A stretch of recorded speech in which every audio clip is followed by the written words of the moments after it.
A janitor with a briefcase crashes a $4 billion corporate signing, stops the most powerful CEO in Chicago mid-signature, and whispers 6 words that destroy everything she built. This deal will ruin them all.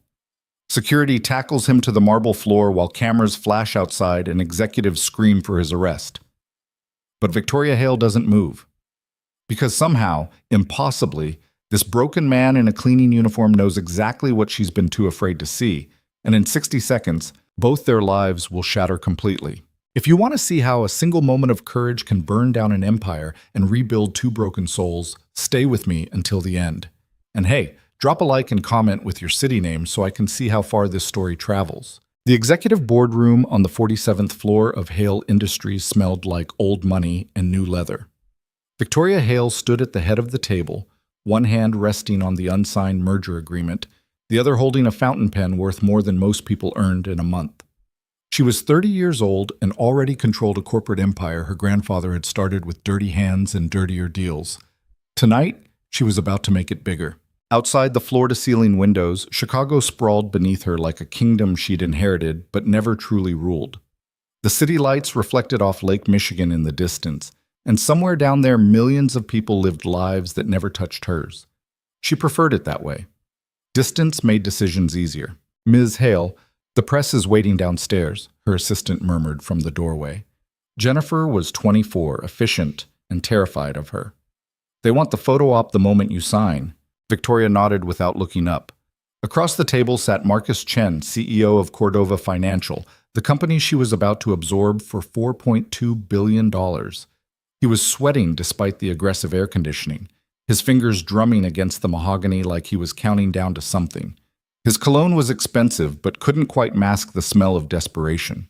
Next to him, 3 lawyers in identical gray suits watched her like vultures circling roadkill, waiting to see which direction she'd fall.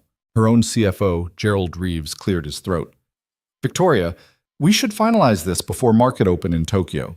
Every minute we delay costs us leverage." She glanced at Gerald, 62, silver-haired, her father's oldest friend and the man who'd taught her how to read a balance sheet when she was 12. He'd been there the day her father died, had held her hand at the funeral, had promised to protect the company they'd built together. Without his financial analysis, this deal would never have reached this room. "I'm aware of the timeline, Gerald," she said quietly. She was always quiet. Her father used to scream during negotiations, pound tables, throw glasses against walls until people bent to his will through sheer fear. Victoria had learned a different kind of power, the kind that made people lean in to hear her instead of stepping back in terror. It was more effective and far more terrifying. Silence, she'd discovered, made people fill the empty space with their own anxieties. The merger made perfect sense on paper. Cordova Financial owned commercial real estate across the Midwest, steady revenue streams, reliable dividends, properties in St. Louis, Detroit, Milwaukee, Cleveland. Combining it with Hale Industries' investment portfolio would create a monolith that dominated the region. The stock price would soar. Shareholders would celebrate. Victoria would cement her reputation as something more than the heiress who got lucky when her father's heart gave out 3 years ago. But something felt wrong. She'd felt it for weeks now, a persistent itch at the back of her mind she couldn't scratch away. The numbers added up. The projections looked solid. Gerald had assured her personally that due diligence was flawless, had walked her through every detail, answered every question. The board had approved it unanimously. And yet, "Ms. Hale?" Gerald prompted, and there was something in his voice she couldn't identify. Impatience, maybe, or urgency. Victoria picked up the pen.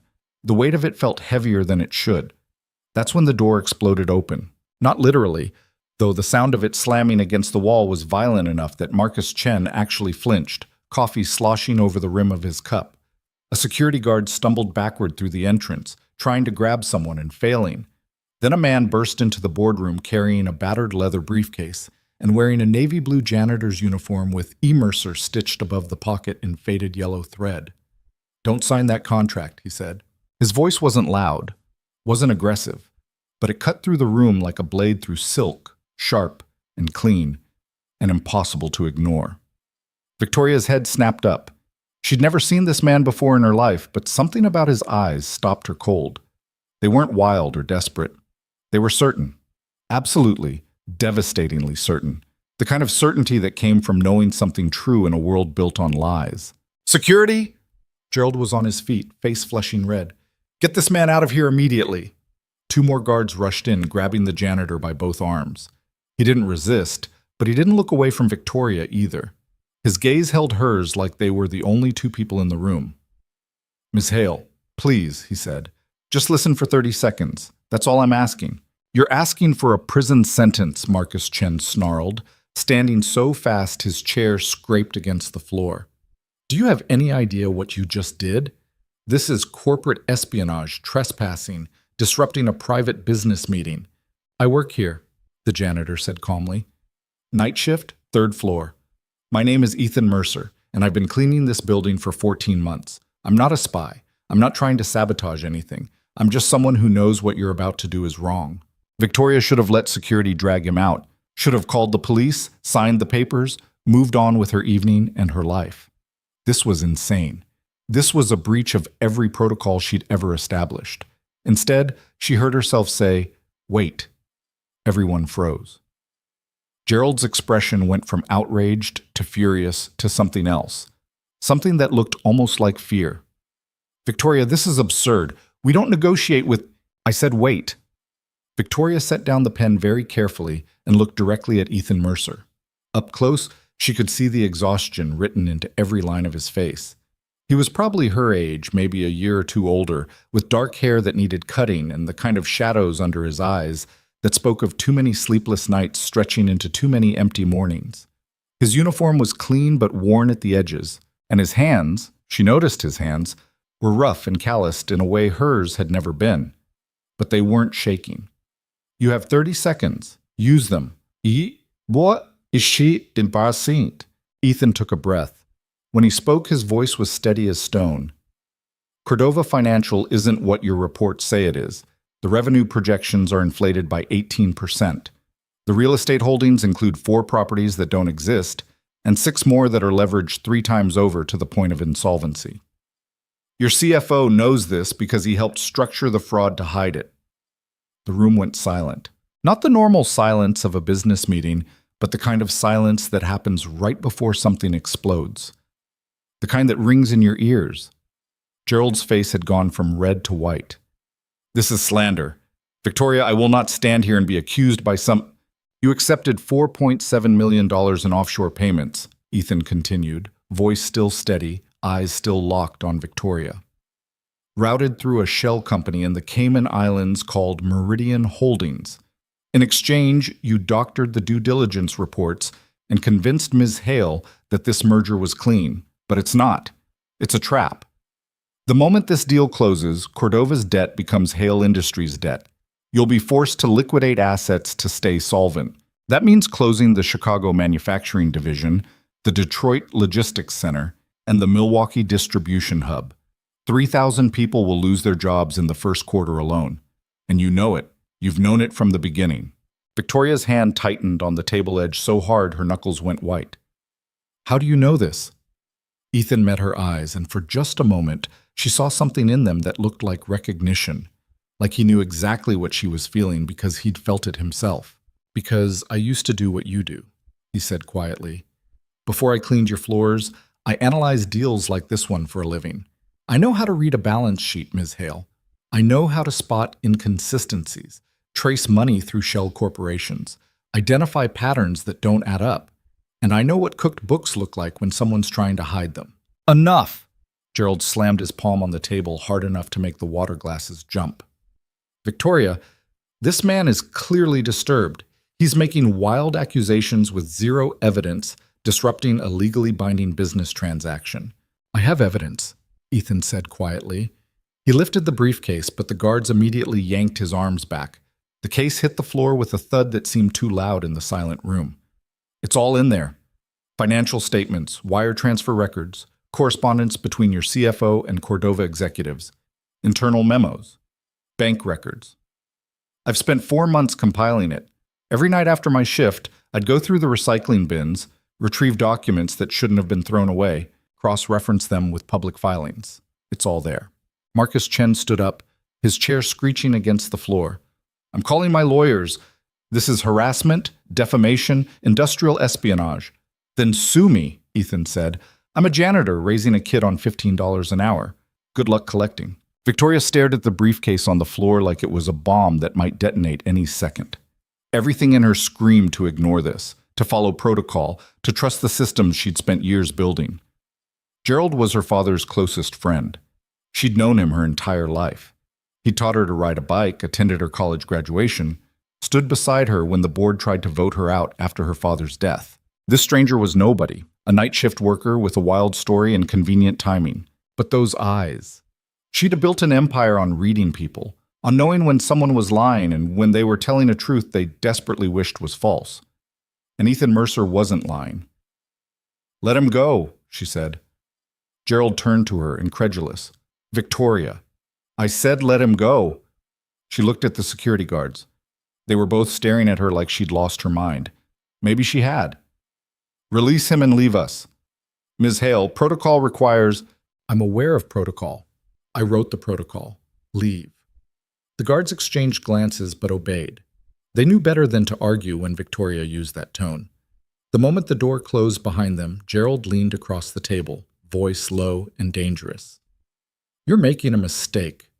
This man is trying to sabotage the biggest deal of your career based on conspiracy theories and paranoia. Don't let him destroy what we've built." Victoria ignored him. She bent down, picked up the briefcase, and set it on the table. The leather was worn smooth in places, the brass latches tarnished and scratched. It looked like something pulled from a dumpster, held together by hope and desperation. She clicked it open.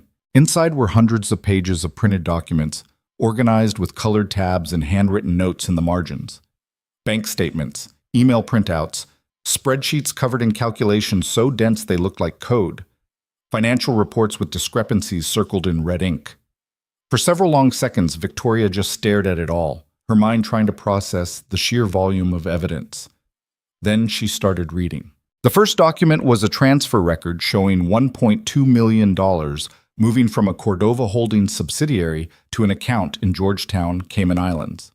The account number was partially redacted, but someone, Ethan, she assumed, had written the full number in the margin along with a note.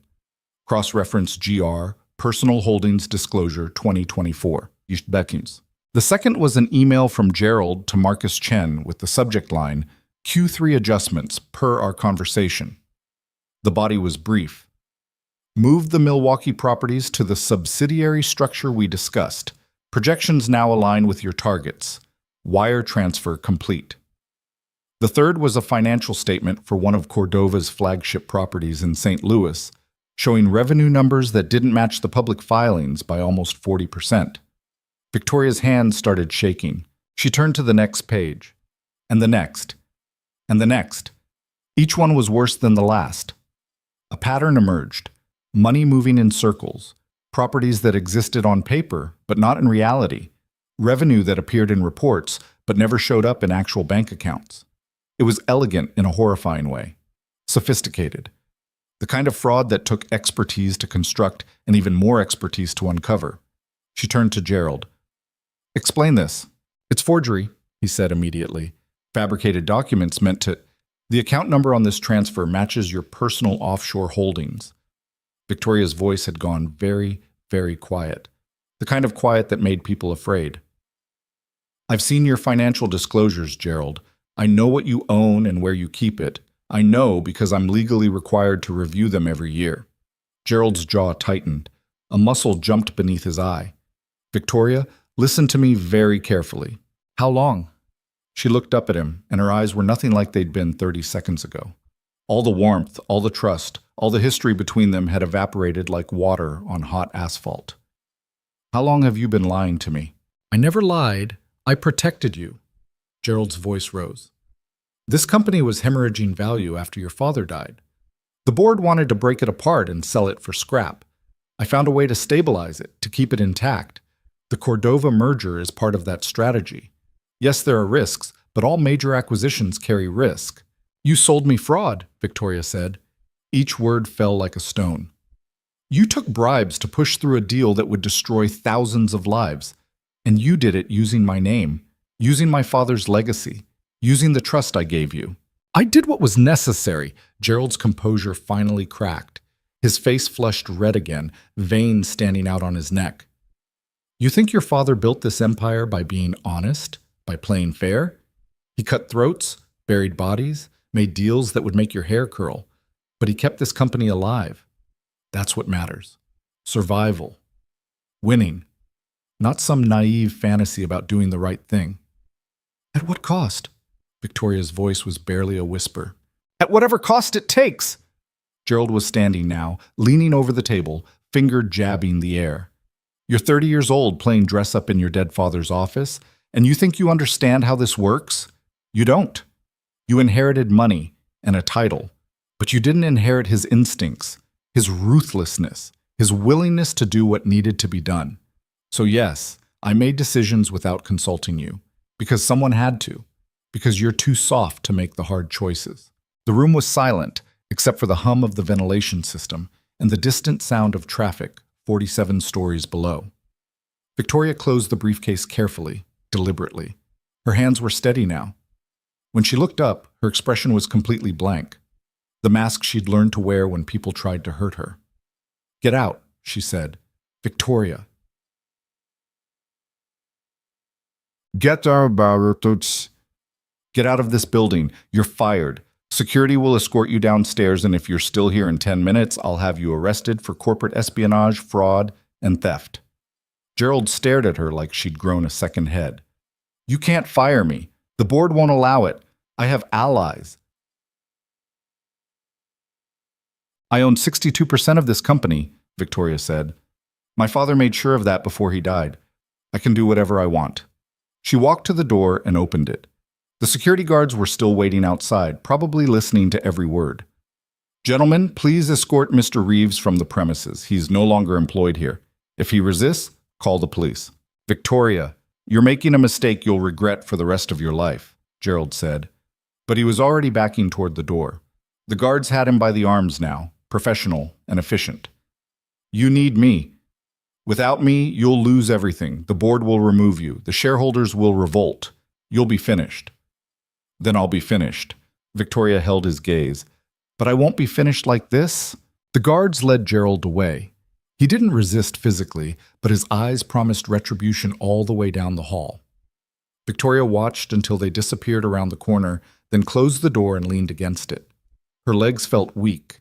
Her hands were shaking again. She'd just fired the only person who knew how this company actually worked. When she turned back to the room, Victoria realized Marcus Chen was still there, standing by his chair like he wasn't sure whether to run or stay. His lawyers had already packed their briefcases and were edging toward the door. The deal's off, Victoria said. Clearly. Marcus snapped his case shut. His hands were shaking too. My lawyers will be in touch about damages, breach of contract, reputational harm. Looking forward to it, Victoria said. I'm sure they'll enjoy going through all the evidence of fraud and discovery. Marcus's face went pale. He glanced at Ethan, then back at Victoria. You have no idea what you've done. People like us don't forget. We have long memories and longer reach. People like you always do, Ethan said quietly from his corner of the room. Marcus left without another word, his lawyers scrambling after him like startled birds. When they were finally alone, Victoria walked to the windows overlooking the Chicago skyline. 47 stories below, the city glittered like a circuit board, millions of lights burning against the dark. She'd spent her whole life in rooms like this one, making decisions that moved money across spreadsheets but never touched real human lives. Numbers that represented people but never felt like people. Tonight felt different.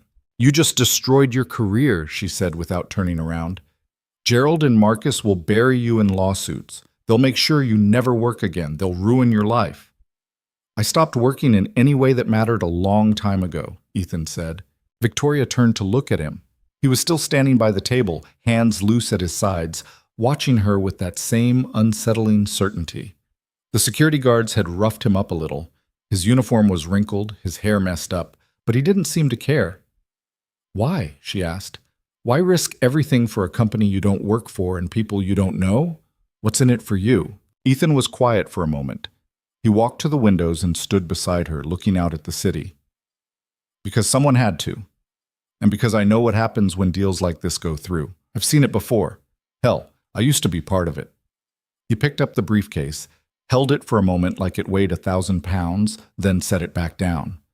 "7 years ago, I was an analyst at Whitmore and Kessler. Ever heard of them?" Victoria nodded. "Boutique investment firm. They collapsed in 2019, something about a pharmaceutical merger gone wrong. They collapsed because we got greedy. Pushed through a merger between two pharmaceutical companies that looked perfect on paper, but was built on the same kind of fraud you almost signed tonight." Ethan's voice went flat, emotionless. "I saw the red flags, saw the inconsistencies in the revenue projections, the offshore accounts, the shell companies. Reported them to my boss. He told me to keep my mouth shut and my head down. Told me that's how the game was played, that everyone did it, that if I wanted to succeed, I needed to learn when to look the other way." "So what did you do?" "I did what he told me." Ethan's hands clenched into fists. "I kept my mouth shut. I buried the report. I let the deal go through because I was afraid of losing my job, my reputation, my future. And 6 months later, both companies imploded. 12,000 people lost their jobs. 4 lost their lives. Suicides. The executives walked away with golden parachutes worth millions. I walked away with nothing but the knowledge that I could have stopped it and didn't." Victoria felt something crack open in her chest. "What happened to you?" "I got fired anyway. Whitmore used me as the scapegoat when the SEC came sniffing around. Said I was the one who approved the fraudulent analysis. Blacklisted me across the industry." Ethan's laugh was bitter. "Turns out doing the wrong thing doesn't protect you any more than doing the right thing. At least not people like me. So you became a janitor." "I became a father first, then a janitor." Ethan pulled out his wallet and showed Victoria a photo. A little girl with dark curls in her father's eyes, grinning at the camera with a gap-toothed smile.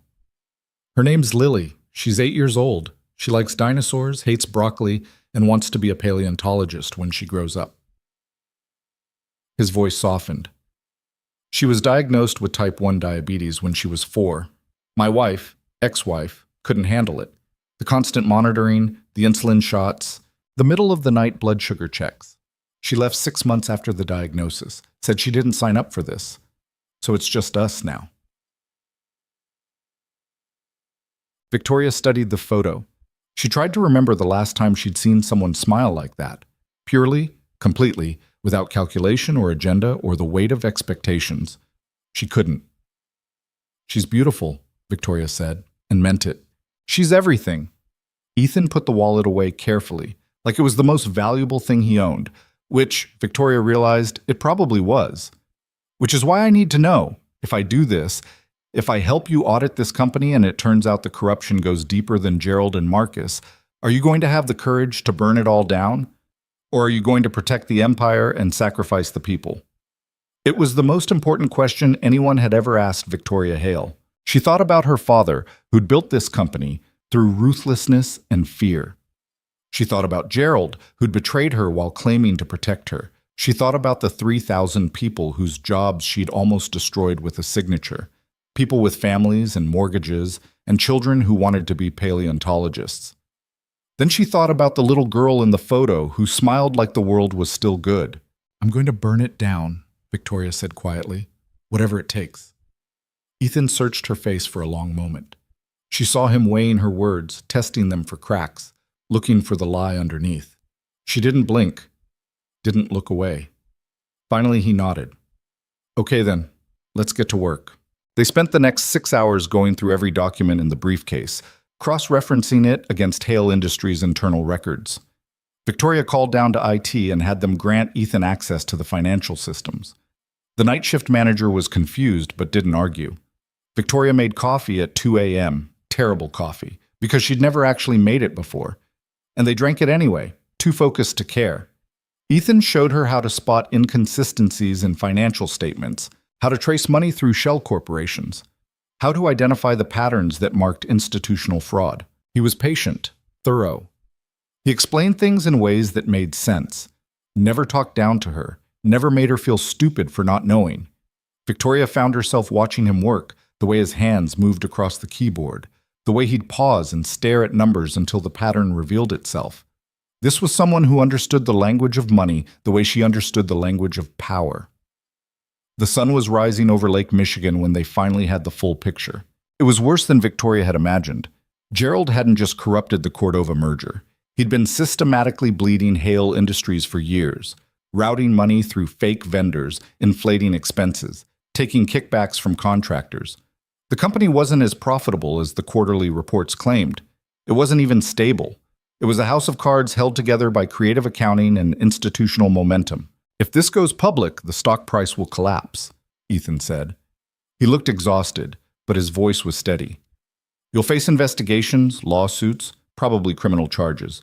The board will try to remove you. Shareholders will demand your resignation. I know. Victoria stared at the spreadsheet on her laptop, watching the numbers blur together. Her eyes burned from lack of sleep. But if we cover it up, it'll just get worse, and more people will get hurt. So what do we do? Victoria closed the laptop and stood up. Through the windows, Chicago was waking up, cars filling the streets, lights coming on in buildings, the city grinding back to life like a machine that never truly stopped. Somewhere down there, 3,000 people were about to start their shifts at Hale facilities, completely unaware that their jobs had been minutes away from vanishing. We call an emergency board meeting, Victoria said. We lay it all out. We expose every lie, every theft, every betrayal, and then we let them decide what kind of company they want to be. Ethan stood beside her. They'll destroy you. Probably. You're okay with that? Victoria looked at him, this man who'd risked everything to stop her from making a mistake she'd never be able to take back. This janitor who used to be an analyst.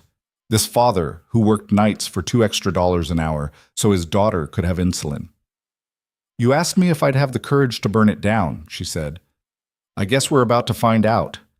Her phone buzzed. She glanced at the screen and her expression darkened. What is it? Ethan asked. Gerald, Victoria said. She showed him the email. He's calling an emergency board meeting himself. In 3 hours. She looked up. He's going to try to remove me as CEO before I can expose him. Can he do that? If he convinces enough board members that I'm unstable or incompetent, yes. He's been working with them for decades. Some of them have known him longer than they've known me. I've been CEO for 3 years. He's been CFO for 25. Victoria's hands clenched into fists. Who do you think they'll believe? Ethan was quiet for a moment. Then he picked up the briefcase and set it in front of her. Let's make sure they believe the evidence, he said. Victoria looked at the briefcase, then at Ethan, then out at the city waking up beneath them. She thought about her father, who'd taught her that power mattered more than truth. She thought about Gerald, who'd taught her that loyalty meant looking the other way. She thought about all the things she'd been taught about how the world worked. Then she thought about a little girl who wanted to dig up dinosaur bones. Mr. Mercer, she said, I think this might be the beginning of a very productive partnership. Or the end of both our careers, Ethan replied. Either way, Victoria said, at least we'll go down fighting. They gathered everything they had, documents, records, evidence carefully compiled over months of late nights and stolen hours. Victoria changed into a fresh suit from the wardrobe she kept in her office. Ethan stayed in his janitor's uniform. When she offered to find him something else, he shook his head. Let them see exactly who I am, he said. They walked out of the boardroom together, a billionaire CEO and a night shift janitor, and prepared to declare war on the empire she'd inherited. Outside, Chicago gleamed in the early morning light, beautiful and merciless and utterly indifferent to the battles fought in its towers of glass and steel. The sun hit the windows of 1,000 buildings and turned them into mirrors reflecting nothing but more buildings, more windows, more reflections stretching out forever. But somewhere in that city, a little girl named Lily was waking up, and for her sake, they had to win. Victoria's phone rang. She answered it. Ms. Hale, this is building security. We have reporters in the lobby asking about last night's incident. How should we proceed? Victoria looked at Ethan. He looked back at her. Let them in, she said. Tell them I'll make a statement in 1 hour. She hung up. What are you doing? Ethan asked. Changing the game, Victoria said. Gerald wants to control the narrative, paint me as unstable, use the board to remove me quietly. But if the whole world is watching, he can't hide. Neither can I. You're going public with this. I'm going to war with this. Victoria's smile was sharp enough to cut. And I'm bringing everything I've got. They took the elevator down to the 45th floor, where the main conference room was already filling with board members. Victoria could see them through the glass walls. Old men in expensive suits, whispering to each other, glancing at their phones. Gerald was there too, standing at the head of the table like he already owned it. He saw her coming. Their eyes met through the glass, and for just a moment, Victoria saw something flicker across his face. Not fear, not anger, regret. Then it was gone, replaced by the cold determination of someone who'd already decided what he had to do. Victoria pushed open the door, Ethan right behind her, and stepped into the room that would decide everything. The war had begun. The conference room went silent the moment Victoria walked in. 12 board members sat around the table like judges at a trial, and every single one of them was staring at her. Gerald stood at the far end, hands flat on the mahogany, looking like he'd already won. "Victoria," he said, and his voice was smooth as oil. "I'm glad you could join us. We have serious matters to discuss regarding your conduct last night." "I'm sure we do," Victoria said. She walked to her usual seat at the head of the table, but she didn't sit. Ethan stayed near the door, briefcase in hand, still wearing his janitor's uniform. Several board members glanced at him with confusion, then disgust. Robert Walsh, the oldest member of the board, cleared his throat. "Ms. Hale, Gerald has informed us that you terminated his employment last night during a critical business transaction. He's also alleged that you've been exhibiting erratic behavior and poor judgment. We'd like to hear your side of things before we proceed." "Before you proceed with what?" Victoria asked. "With a vote of no confidence," Gerald said. "The board has the authority to remove a CEO who's become a liability to the company. You know that. Your father wrote those bylaws himself." Victoria smiled, but there was no warmth in it. "He did. He also wrote bylaws that require the board to review evidence of misconduct before taking any action. So let's review the evidence." She gestured to Ethan, who stepped forward and set the briefcase on the table. The locks clicked open loud in the quiet room. "Who is this person?" demanded Patricia Morrison, a lawyer who'd been on the board for 15 years. "And why is he dressed like maintenance staff?" "Because I am maintenance staff," Ethan said. "Night shift janitor. And before that, I was a financial analyst, which means I know how to spot fraud when I see it." "This is ridiculous," Gerald said, but his voice had an edge now. "Victoria, you can't seriously expect the board to listen to evidence?" Victoria pulled out the first document and slid it across the table. "This is a wire transfer record showing $1.2 million moving from a Cordova Holdings subsidiary to an offshore account in the Cayman Islands. The account is registered to a shell company called Meridian Holdings. Gerald, would you like to tell the board who owns Meridian Holdings?" Gerald's face went pale. "That's confidential financial information. How did you even—" "I own this company," Victoria said. "Nothing is confidential from me. Answer the question." The board members were leaning forward now, passing the document between them. Robert Walsh pulled out reading glasses and studied it carefully. "Gerald," he said. "It's a legitimate business structure," Gerald said quickly. "Perfectly legal. Lots of executives maintain offshore holdings for tax purposes." "Except you didn't disclose it," Victoria interrupted. She pulled out another document. "This is your financial disclosure form from last year, the one you're legally required to file. Meridian Holdings isn't listed anywhere. Neither are the payments you received from Cordova Financial in exchange for manipulating the merger analysis." "That's a lie," Gerald said, but his voice cracked. Ethan pulled out a stack of emails and spread them across the table. "These are communications between Gerald Reeves and Marcus Chen discussing how to inflate Cordova's revenue projections, hide leveraged properties, and structure the merger to maximize their personal profit while destroying Hale Industries' financial stability. The plan was to force Ms. Hale to liquidate assets after the deal closed, which would have resulted in mass layoffs and facility closures." Patricia Morrison picked up one of the emails, her face growing darker as she read. "This email is dated 8 months ago. Gerald, you told us the Cordova merger only became viable 3 months ago." "The timeline evolved," Gerald said, "as deals do. This is all being taken out of context." 3,000 jobs, Victoria said quietly. "That's how many people would have lost their livelihoods if I'd signed that contract last night. 3,000 families destroyed so you could pocket a few $1 million in kickbacks." Robert Walsh stood up slowly. He was 70 years old and had known Victoria since she was born. Gerald, is any of this true? It's all true, Ethan said. He pulled out more documents, laying them out like cards in a poker game. Bank statements, transfer records, properties that exist on paper but not in reality, revenue that appears in reports but never shows up in actual accounts. This isn't a legitimate business deal gone wrong. It's systematic fraud. Gerald's composure finally shattered. You self-righteous hypocrite, he snarled at Victoria. You think you're better than me? Better than your father? He built this empire on deals exactly like this one. He lied, he cheated, he destroyed anyone who got in his way. And you benefited from every single dirty dollar he made. I know, Victoria said. The admission seemed to shock everyone in the room. I know exactly what my father was, and I know I benefited from it. But that doesn't mean I have to keep doing it. You don't have a choice, Gerald said. This is how the world works. This is how power works. You think those 3,000 workers care about honesty? They care about paychecks. They care about feeding their families. And the only way to keep providing those paychecks is to win, to be ruthless, to make the hard choices that soft people like you are too weak to make. The hard choice would have been telling me the truth, Victoria said. You chose the easy path, the profitable one. A board member named Thomas Chen, no relation to Marcus, raised his hand like they were in school. I need to understand something. If the Cordova merger is fraudulent, what does that mean for our current financial position? It means we dodged a bullet, Ethan said. If the deal had gone through, Hale Industries would be insolvent within 6 months. But the damage doesn't end with Cordova.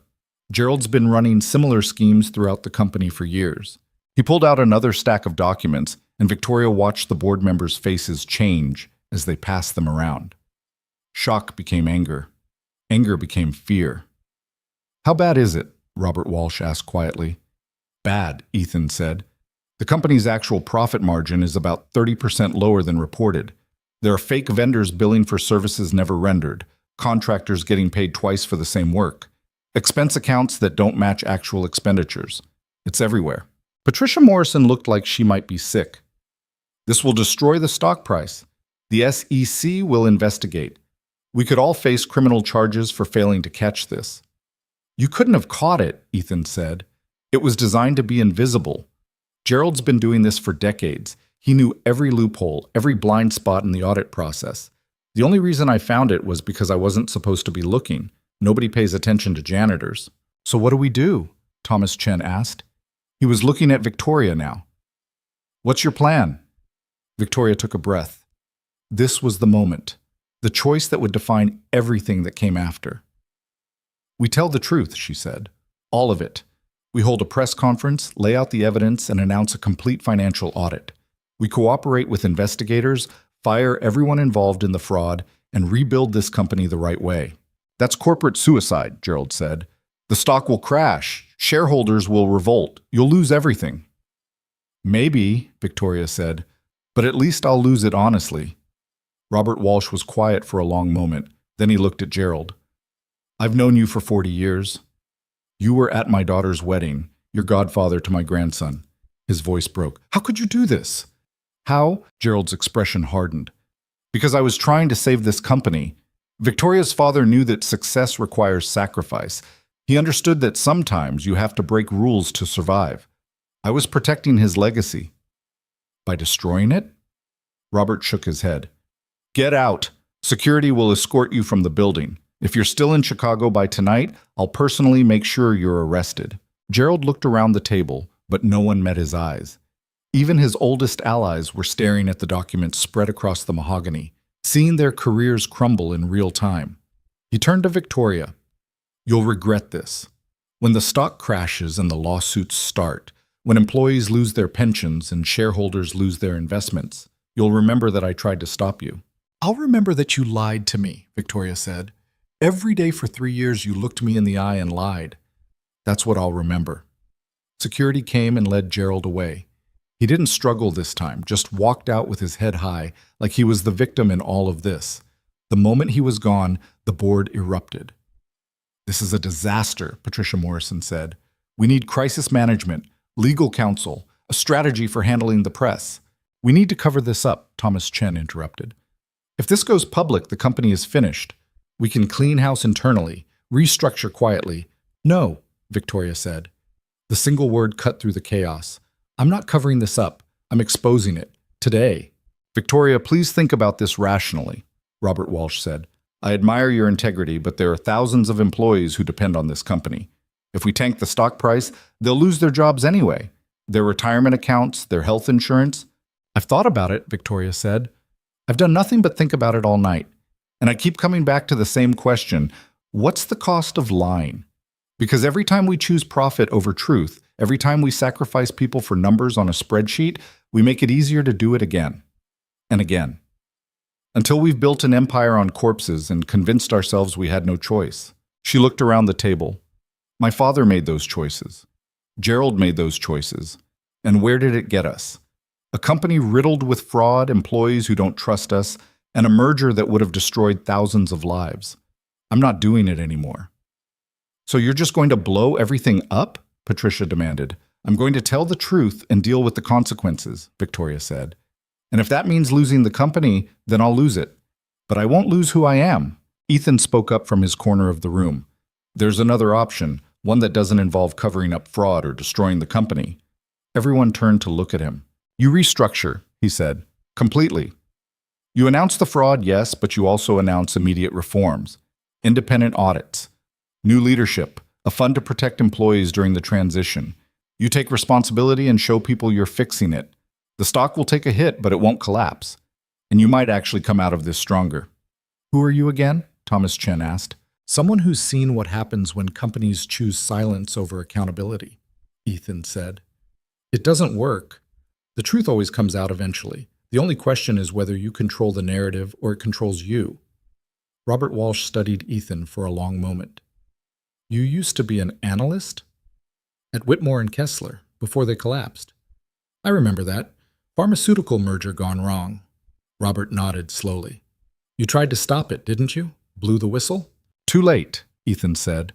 I waited too long, tried to play it safe. People died because of that choice. The room went quiet. Finally, Robert turned to Victoria. If we do this, if we go public, we need a plan, a real one, not just confession and hope. I have a plan, Victoria said. She'd been working on it in her head all night while Ethan showed her the depths of the fraud. We hold a press conference in 2 hours. I announce Gerald's termination, the discovery of fraud, and the launch of an independent investigation. I take full responsibility for failing to catch it sooner. Then we announce immediate protections for employees, no layoffs for 6 months, full benefits maintained, a fund to cover any financial losses. We survive on our actual revenue, not inflated projections. That will kill our margins, Thomas said. Our margins are a lie, Victoria shot back. We've been profitable on paper while bleeding cash in reality. I'd rather be honest and lean than fraudulent and fat. Patricia Morrison was quiet for a moment, then sighed. I'll support it, but only if we bring in outside counsel and auditors. People with no connection to the company. Complete transparency. Agreed, Victoria said. One by one, the board members nodded. Some looked relieved, others looked terrified. Robert Walsh looked sad. Your father would hate this, he said to Victoria. I know, she said. That's how I know it's right. They spent the next 90 minutes preparing. Victoria called her communications director, who nearly had a heart attack when she explained the situation. Ethan worked with the legal team to organize the evidence. The PR department drafted a statement that Victoria rewrote 3 times until it sounded like something a human would actually say. At 10 a.m., Victoria stood in the main lobby of Hale Industries, facing a crowd of reporters and cameras. Behind her, the board members stood in a line like soldiers preparing for battle. Ethan was there too, still in his janitor's uniform, refusing every offer to change. Let them see who found this, he'd said. Let them know it wasn't some fancy consultant. It was someone who cleaned their toilets. Victoria stepped up to the microphone. Her hands were shaking, so she gripped the podium to hide it. Good morning, she said. I'm Victoria Hale, CEO of Hale Industries. I've called this press conference to announce the discovery of significant financial fraud within our company and to outline the steps we're taking to address it. The reporters exploded with questions, but Victoria raised a hand. Please let me finish. Last night, I was prepared to sign a $4.2 billion merger agreement with Cordova Financial. That merger was halted when evidence came to light suggesting fraudulent financial reporting and criminal misconduct by senior executives within Hale Industries. After reviewing this evidence with our board of directors, I can confirm that my CFO, Gerald Reeves, accepted bribes to manipulate due diligence reports and push through a merger that would have bankrupted this company and cost thousands of people their jobs. She paused. The cameras were rolling. Every word she said would be analyzed, dissected, turned into headlines. Mr. Reeves has been terminated. We're cooperating fully with law enforcement and the SEC. We've hired independent auditors to review our financial statements going back 10 years. And we're implementing immediate protections for our employees, including a guarantee of no layoffs for 6 months and a fund to protect retirement accounts and benefits during this transition. Ms. Hale, a reporter from the Tribune shouted, "Are you saying Hale Industries is insolvent?" "I'm saying we've been operating on false projections," Victoria said. "Our actual financial position is stable, but significantly less profitable than reported. We're addressing that through restructuring and reform, not through layoffs or asset sales." "Who discovered the fraud?" another reporter called out. Victoria gestured to Ethan. "This is Ethan Mercer. He's a night shift janitor here at Hale Industries.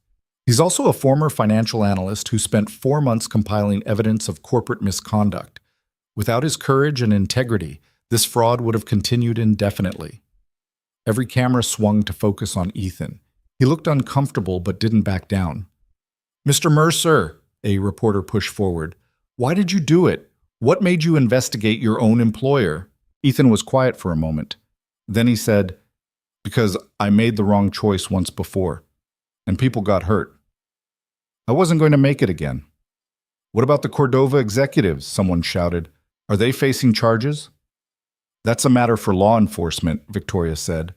"But I can tell you that Marcus Chen and his team were complicit in the fraud. We've turned over all evidence to the appropriate authorities."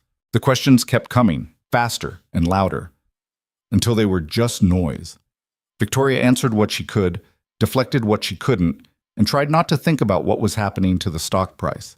When it was finally over, she walked back through the lobby with Ethan and the board members. Nobody spoke. They took the elevator up in silence, watching the floor numbers climb. Victoria's phone was buzzing non-stop. Messages from shareholders, employees, investors, lawyers. She ignored all of them. When they reached the executive floor, Robert Walsh pulled her aside. "That took courage," he said quietly. "Real courage. Your father would have buried this so deep no one would ever find it." "I'm not my father," Victoria said.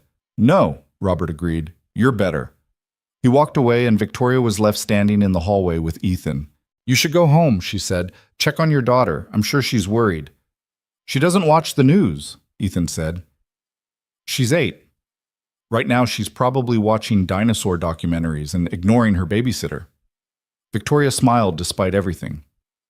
"She sounds wonderful." "She is." Ethan hesitated. "What happens now?" "Now we find out if honesty actually works in the real world," Victoria said. "The stock is probably crashing. Shareholders are probably calling for my head. And somewhere Gerald is probably planning his revenge. Sounds like fun. Sounds like hell." They stood there for a moment, two people who'd known each other less than 12 hours but had already burned down an empire together. "I should check on my daughter anyway," Ethan said finally. "Make sure she's okay.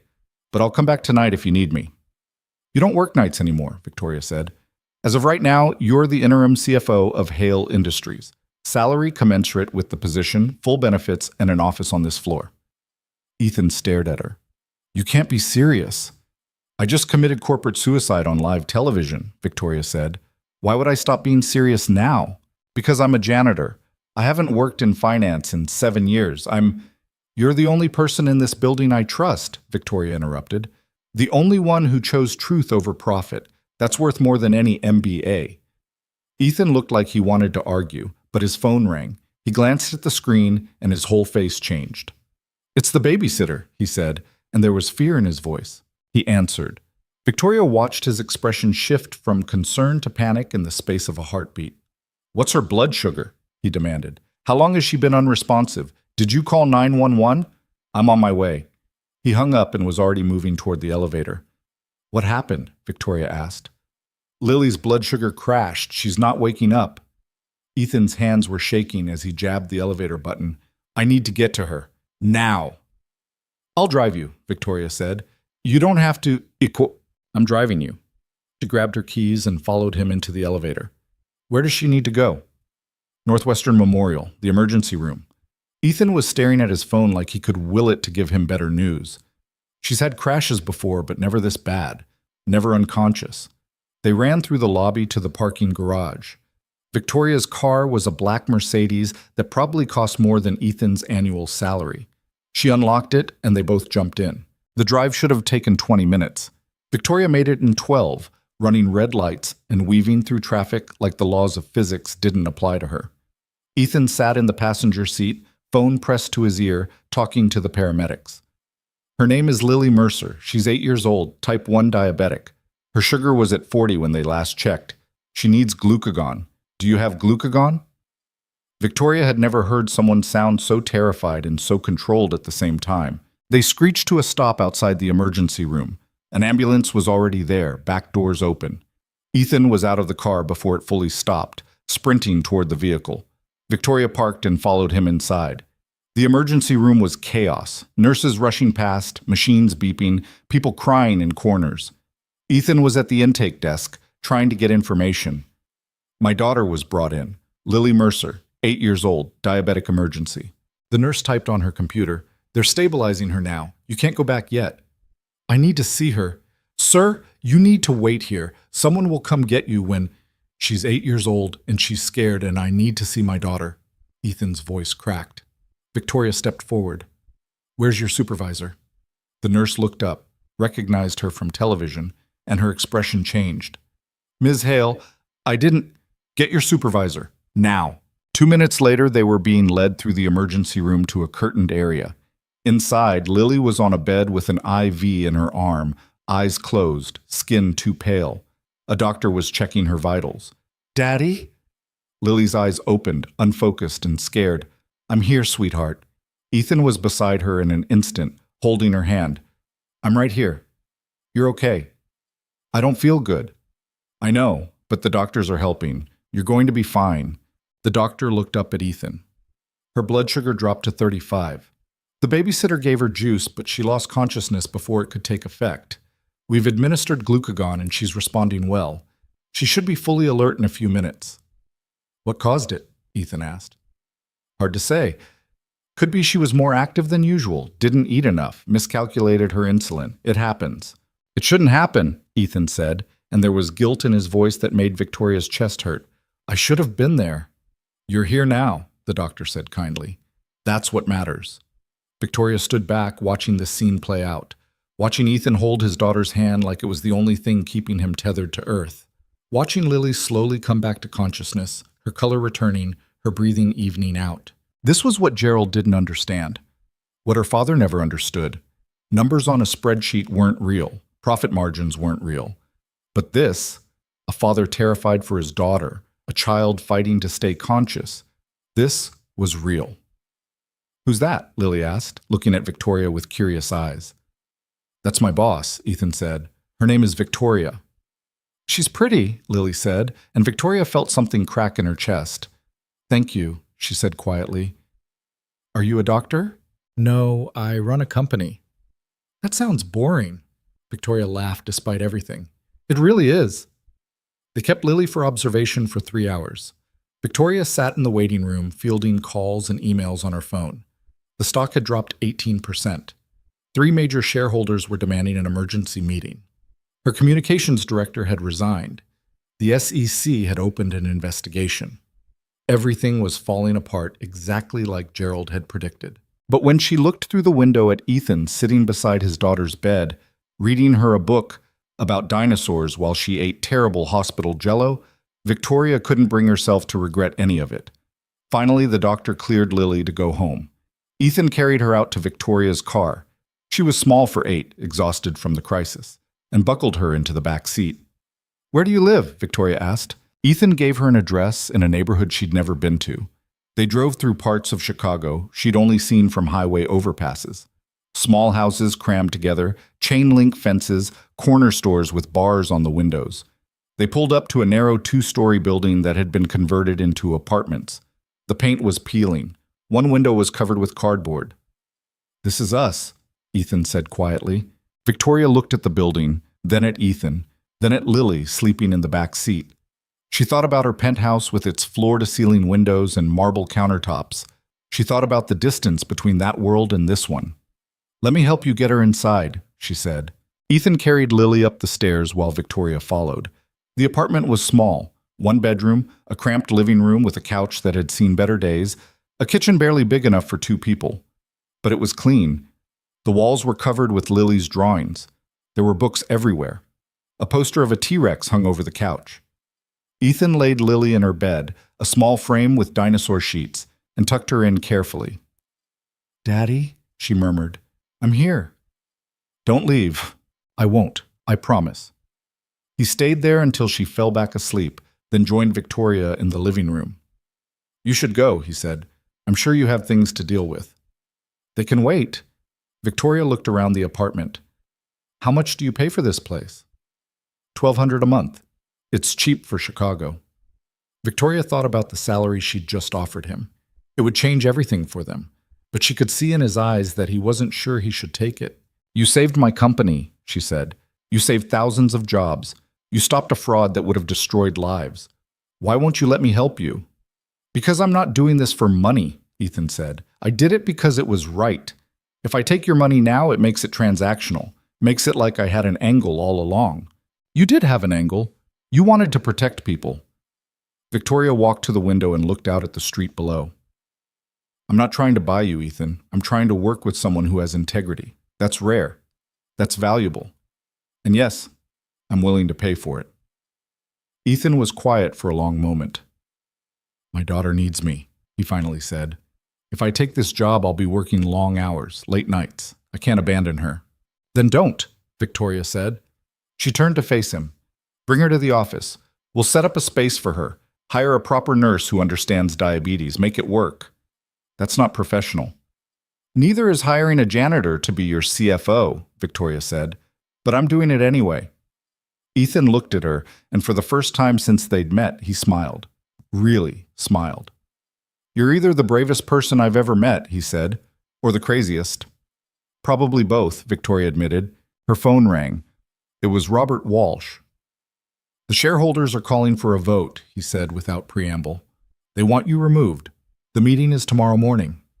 "Let them vote," Victoria said. "I'll be there." She hung up and looked at Ethan.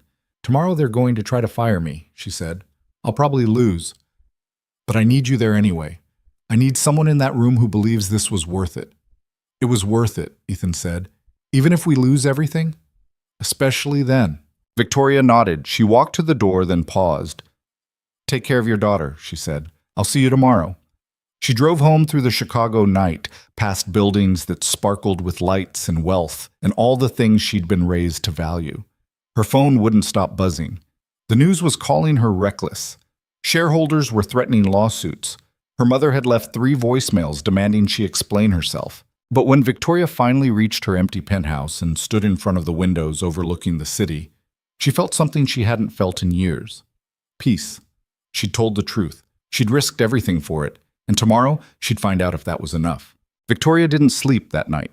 She stood at her penthouse windows watching the city pulse with light until the sun bled orange across Lake Michigan. Her phone had finally stopped buzzing around 3 a.m., but the silence was worse than the noise. It felt like the whole world was holding its breath, waiting to see her fall. She showered, dressed in her sharpest suit, black Armani that had cost more than Ethan paid in rent for 3 months, and tried not to think about the fact that this might be the last time she wore it as CEO. Her hands were steady as she knotted her hair back, but her reflection looked like a stranger. When had she gotten so tired? The shareholder meeting was scheduled for 9. Victoria arrived at 7:30 to find protesters already gathering outside Hale Industries. Some carried signs demanding her resignation. Others supported her. A few just wanted to be on camera. The media had turned this into a circus, and she was the main attraction. Security escorted her through a side entrance. The building felt different this morning, hostile in a way it never had before. People she'd worked with for years avoided eye contact. Whispers followed her down hallways. By the time she reached the boardroom, her jaw ached from clenching it. Robert Walsh was already there, looking like he'd aged a decade overnight. "The votes aren't there," he said without preamble. "I've been calling shareholders all night. Most of them want you out. They're scared. The stock dropped another 12% this morning. People are losing money, and they want someone to blame."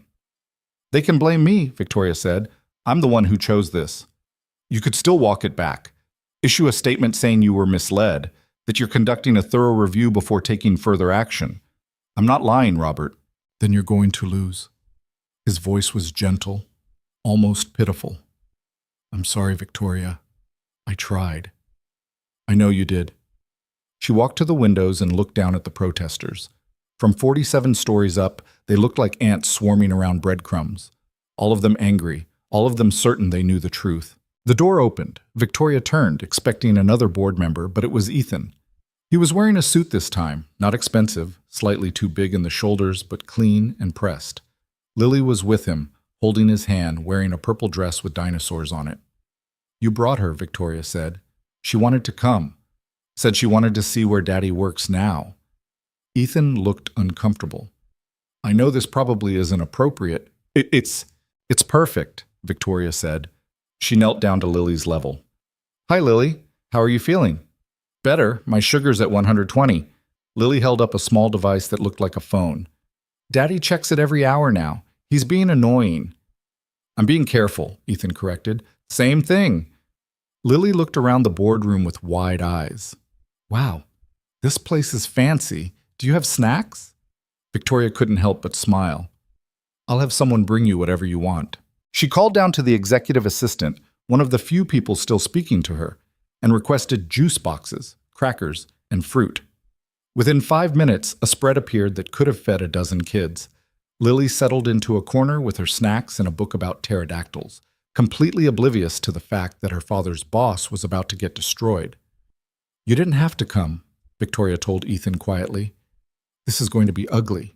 "That's exactly why I came," he said.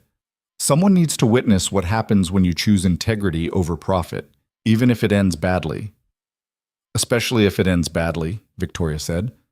Board members started arriving. Patricia Morrison looked furious. Thomas Chen wouldn't meet Victoria's eyes. Others filed in wearing expressions that ranged from sympathy to barely concealed satisfaction. By 8:45, the room was full. Then Gerald walked in. He wasn't supposed to be there. He'd been fired, escorted from the building, banned from the premises. But he strolled through the door like he owned the place, wearing a $1,000 suit and a smile that made Victoria's skin crawl. "What are you doing here?" Robert Walsh demanded. "I'm here as a representative of the shareholders," Gerald said smoothly. "Several major investors have requested my presence to explain the situation from a more experienced perspective." "You're under investigation for fraud," Victoria said. "You have no right. I have every right. The shareholders want answers. They want to understand how their CEO destroyed $18 billion in market value in less than 24 hours. Gerald's smile widened. "Unless you're afraid of what I might say." Victoria wanted to throw him out bodily, but she could see the calculation in his eyes. He was daring her to silence him, to prove she was afraid of the truth. If she had him removed, it would look like she was hiding something. "Stay," she said. "Say whatever you want. Let's see who they believe." At 9 sharp, the shareholders began filing in via video conference. Their faces appeared on screens lining the walls, dozens of them, representing billions in investment. Victoria recognized most of them. The pension fund manager from Detroit, the hedge fund CEO from New York, the family trust administrator from Boston. People she'd courted, reassured, promised returns. Now they were here to fire her. The lead shareholder, a man named William Hartley, who controlled 8% of the company, cleared his throat. "Ms. Hale, we've called this emergency meeting to address the catastrophic events of the past 24 hours. Your decision to publicly announce fraud allegations without consulting shareholders has resulted in unprecedented losses. We'd like an explanation." Victoria stood. Her legs felt weak, but her voice came out steady. "I announced the fraud because it was real. Gerald Reeves, our former CFO, accepted bribes to manipulate a merger that would have bankrupted this company. I had evidence. I had witnesses. I made a choice to tell the truth rather than hide it. A choice that cost us billions, Hartley said. The stock is in free fall. Our credit rating has been downgraded. Business partners are terminating contracts. You've destroyed this company's reputation for what? Some moral crusade? For honesty, Victoria said. For the 3,000 employees who would have lost their jobs if that merger went through. For the principle that we don't build empires on lies. Principles don't pay dividends, someone from the Boston Trust said. We invested in Hale Industries because it was profitable and stable. Now it's neither. Gerald raised his hand. May I speak? William Hartley nodded. Please. Gerald stood, and Victoria felt the room shift. He'd always been good at this, commanding attention, shaping narratives, making people believe whatever story served him best. Ladies and gentlemen, I've worked at Hale Industries for 25 years. I helped Victoria's father build this company from a regional firm into a national powerhouse. And I can tell you with absolute certainty that what happened yesterday was not about truth or integrity. It was about a young, inexperienced CEO who panicked when faced with complex business realities. That's not, Victoria started, but Hartley cut her off. Let him finish, Gerald continued. The Cordova merger was a legitimate business transaction.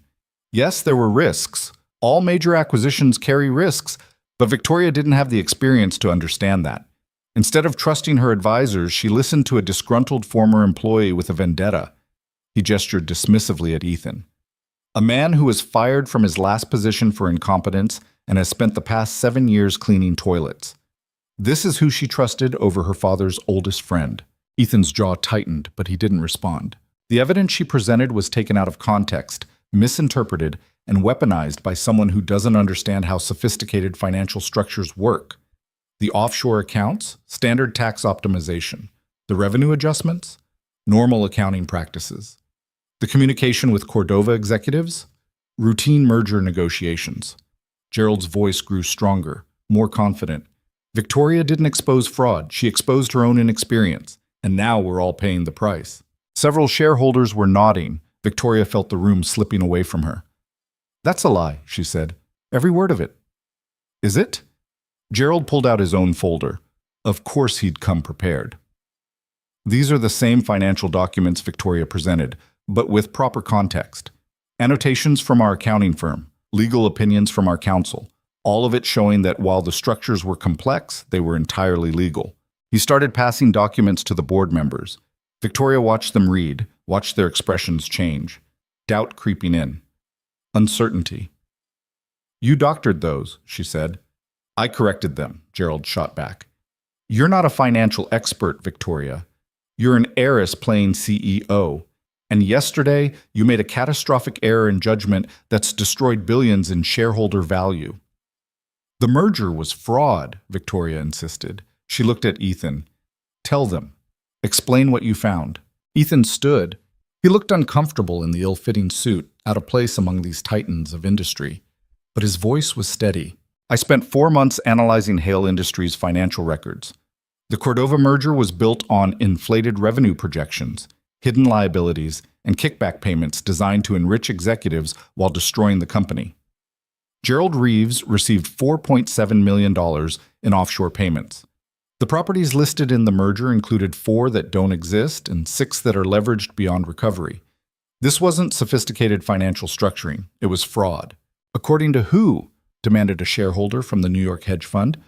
You're a janitor. What makes you qualified to make that assessment? I used to be a senior analyst at Whitmore and Kessler, Ethan said, before that firm collapsed due to the exact same kind of fraud I found here. So you have a history of making false accusations that destroy companies? Gerald said smoothly. That's not reassuring. I didn't make false accusations at Whitmore, Ethan said, and there was steel in his voice now. I made accurate ones too late. People died because I didn't act fast enough. I'm not making that mistake again. People are dying now, Gerald said. Financially. The pension fund from Detroit lost $400 million yesterday. That's retirement accounts, health care, futures. Real people suffering because Victoria believed your paranoid conspiracy theories. The Detroit pension fund manager spoke up. He's right. We've lost a quarter of our investment in less than a day. Our retirees are calling, terrified. What are you going to tell them, Ms. Hale? That you destroyed their retirement savings for integrity? Victoria felt the walls closing in. She looked around the room at faces that had gone from uncertain to hostile. Even Robert Walsh looked defeated. I made the choice I thought was right, she said. If I was wrong, I'll accept the consequences. But I won't apologize for refusing to build a company on lies. Then you won't mind accepting our vote, William Hartley said. All in favor of removing Victoria Hale as CEO of Hale Industries, effective immediately? Hands went up across the video screens. Victoria counted them, watching her career end in real time. 8, 12, 15, 20, more than enough. All opposed? Robert Walsh raised his hand. So did 2 other board members. That was it. The motion carries, Hartley said. Victoria Hale is hereby removed as CEO. Gerald Reeves will assume interim leadership until a permanent replacement can be found. The room erupted. Questions from shareholders, objections from the few board members who'd supported her, Gerald's smooth voice cutting through it all, promising stability and experience. Victoria just stood there, numb. She'd lost everything. From her corner, Lily looked up from her book. Daddy, why is everyone yelling? Because grown-ups are being stupid, Ethan said quietly. Victoria walked to the windows one last time. Below, the protesters were still gathered, still waving their signs, still certain they knew the truth. The city spread out beyond them, indifferent to the drama playing out in this room. Victoria. Robert Walsh appeared beside her. I'm sorry. I tried to stop it. I know. What will you do now? I have no idea. Gerald was already taking her seat at the head of the table, already issuing orders, already erasing her like she'd never existed. The board members who'd voted against her were filing out, avoiding eye contact. The ones who'd supported Gerald were congratulating him. Victoria turned to leave, but Patricia Morrison blocked her path. I need your access credentials, she said. Security badge, computer passwords, company devices. You're doing this now? Victoria asked. Procedure, Patricia said, but she looked uncomfortable. I'm sorry. Victoria handed over her badge, her phone, her laptop. Each item felt like losing a piece of herself. When she was done, she was just a woman in an expensive suit with nothing left. I'll need an escort from the building, Patricia said. I'll walk her out, Ethan said. They left together, Lily between them, holding both their hands. The hallway felt endless. Employees stared as they passed. Some looked sympathetic. Others looked relieved. A few looked terrified, probably wondering if they were next. The elevator ride down was silent except for Lily humming a song about dinosaurs. When they reached the lobby, the protesters caught sight of Victoria through the glass doors and surged forward. Security held them back, but their shouts were audible even through the thick windows. Traitor! You destroyed our investments! Criminal! And from the other side, thank you for telling the truth. You did the right thing. Don't give up. Victoria didn't know which group was louder. She didn't know which one was right. They made it to the parking garage without being mobbed. Victoria's Mercedes was still there, one of the few things that was still hers. She unlocked it and stood there, not sure what to do next. Where will you go? Ethan asked. Home, I guess. Not that it matters. I'll have to sell the penthouse to cover legal fees once the lawsuits start. Victoria laughed, and it sounded broken even to her. Turns out integrity is expensive. It always is, Ethan said. He hesitated, then added, You could come to our place. It's not fancy, but there's a couch. Lily makes excellent mac and cheese from a box. It's true, Lily confirmed. I use extra butter. Victoria looked at them. This man who'd sacrificed his anonymity to help her. This little girl who just wanted people to stop yelling. They had nothing. They'd always had nothing, and they were offering to share it. I should go home, she said, but thank you. She got in the car and drove through Chicago without really seeing it. The penthouse was exactly as she'd left it. Pristine, expensive, empty. She poured herself a drink at 10 in the morning and stood at the windows watching the city that no longer felt like hers. Her personal phone rang. Her mother. Victoria, what have you done? Eleanor Hale's voice was sharp with fury. I've had 12 people call me this morning asking if you've lost your mind. The Cordova deal was solid. Gerald was trying to help you, and you destroyed him. You destroyed yourself. The deal was fraud, Mother. So what? Do you think your father built this empire by being honest? Do you think any empire gets built that way? Eleanor's voice rose. You had everything. The company, the respect, the power. And you threw it away for what? Some moral high ground that doesn't exist? It exists, Victoria said quietly. I'm standing on it right now. Alone, but I'm standing on it. Then enjoy the view while it lasts. Because once the lawsuits start, once the criminal investigations begin, you'll be wishing you'd made different choices. Eleanor's voice went cold. Don't call me asking for help. You made this bed. You can lie in it. She hung up. Victoria set down the phone and picked up her drink. The alcohol burned going down, but it didn't make anything better. Her doorbell rang. For a moment, Victoria considered not answering, but curiosity won out. She opened the door to find Ethan standing there, still in his borrowed suit, looking uncomfortable. What are you doing here? She asked. Lily's with the babysitter. I came to check on you. He looked past her into the penthouse. Can I come in? Victoria stepped aside. Ethan walked in slowly, taking in the marble floors, the designer furniture, the art on the walls that cost more than most people's houses. This is where you live? He asked. Not for much longer. Once the lawsuits start, I'll have to liquidate everything. You really think they'll sue you? I know they will. Gerald's already planning it. The shareholders are furious. The board wants someone to blame. Victoria walked to the bar and poured another drink. I destroyed billions in market value. People lost their retirement savings, their kids' college funds, all because I decided to tell the truth. You did the right thing, Ethan said. Did I? Victoria's voice cracked. Because from where I'm standing, all I did was make everything worse. The company's in chaos, employees are terrified, investors are ruined, and Gerald is back in charge, probably covering up the fraud as we speak. So we expose it again. How? I have no access, no authority, no credibility. The board voted me out, the shareholders hate me, even my own mother thinks I'm insane. Victoria downed her drink. It's over, Ethan. We lost. We lost the company, Ethan said. We didn't lose the fight. What fight? I have nothing left to fight with. Ethan pulled out his phone and showed her a news article. Look at this. It was from the Chicago Tribune. The headline read, Former Hale Industries employee comes forward with additional fraud evidence. Victoria skimmed the article. A mid-level accountant named Sarah Chen had seen the press conference and contacted the Tribune with her own evidence of Gerald's corruption. She'd been afraid to speak up before, but seeing Victoria risk everything had given her courage. One person, Ethan said, but there will be more. You showed them it's possible to stand up. You showed them that telling the truth doesn't have to mean staying silent. I also showed them it means losing everything, Victoria said bitterly. Maybe, but at least you lost it trying to do the right thing. Ethan looked around the penthouse. This place is beautiful, but it's empty. You know what my apartment has that this doesn't? Lily's drawings on the walls, books scattered everywhere, the smell of burnt mac and cheese because she always forgets to stir it.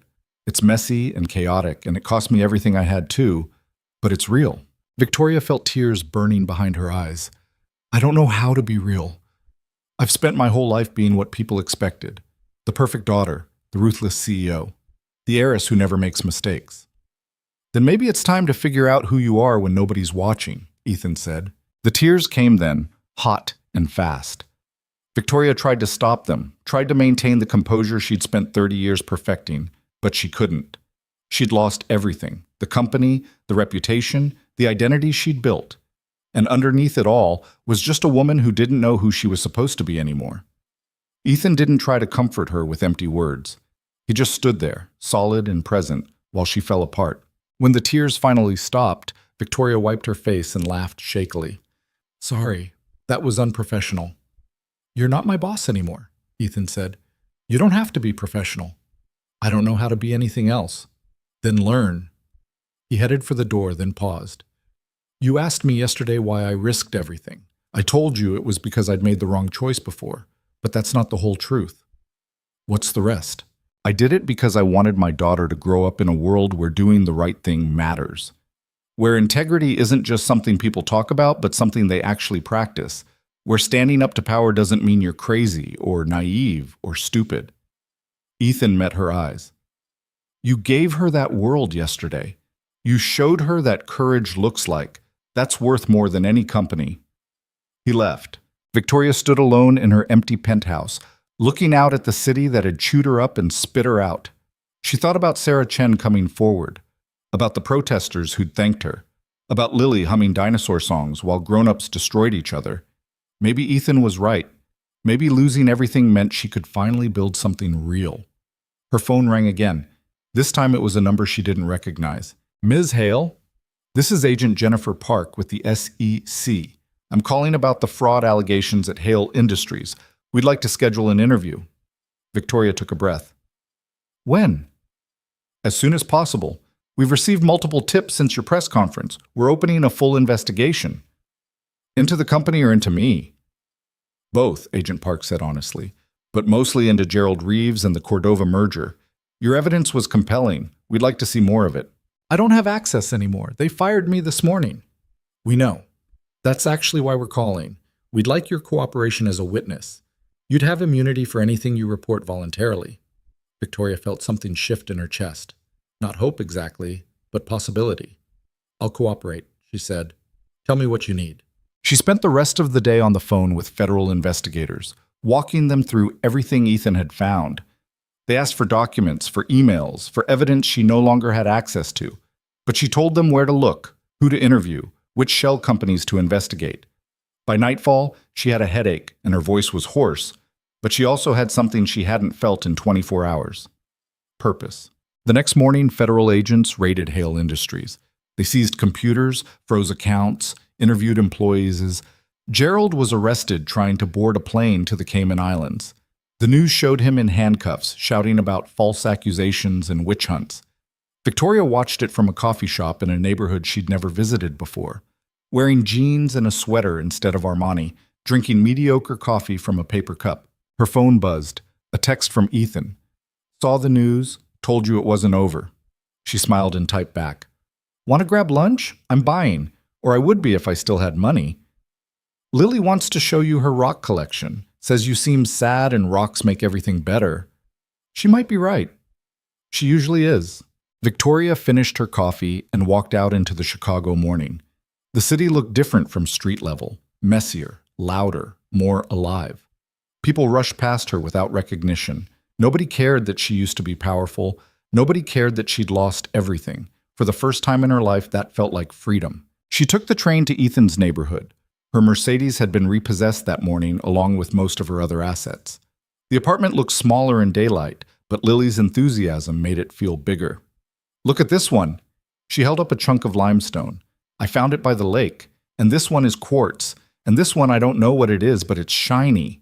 They spent the afternoon looking at rocks, eating pizza that Ethan ordered because neither of them could cook, and not talking about the investigation or the company or anything that mattered to the rest of the world. It was the best day Victoria had had in years. That night, after Lily fell asleep, Victoria and Ethan sat on the couch, drinking cheap wine and watching the news coverage of Gerald's arrest. Do you regret it? Ethan asked. Losing everything? Victoria thought about it. Really thought about it. I regret that people got hurt, she said finally. I regret that retirement accounts lost value and employees are scared. But do I regret telling the truth? No, I don't think I do. Good, Ethan said. Because it's about to get worse before it gets better. How much worse? The SEC wants to interview me tomorrow. My old boss from Whitmore already called threatening legal action for defamation. And Gerald's lawyers are preparing a countersuit claiming we conspired to destroy him. Victoria laughed. It felt good. So we're both screwed. Completely. They sat in silence for a moment, watching Chicago glitter through the window. We should start our own company, Victoria said suddenly. Ethan looked at her. What? Think about it. We both just lost everything.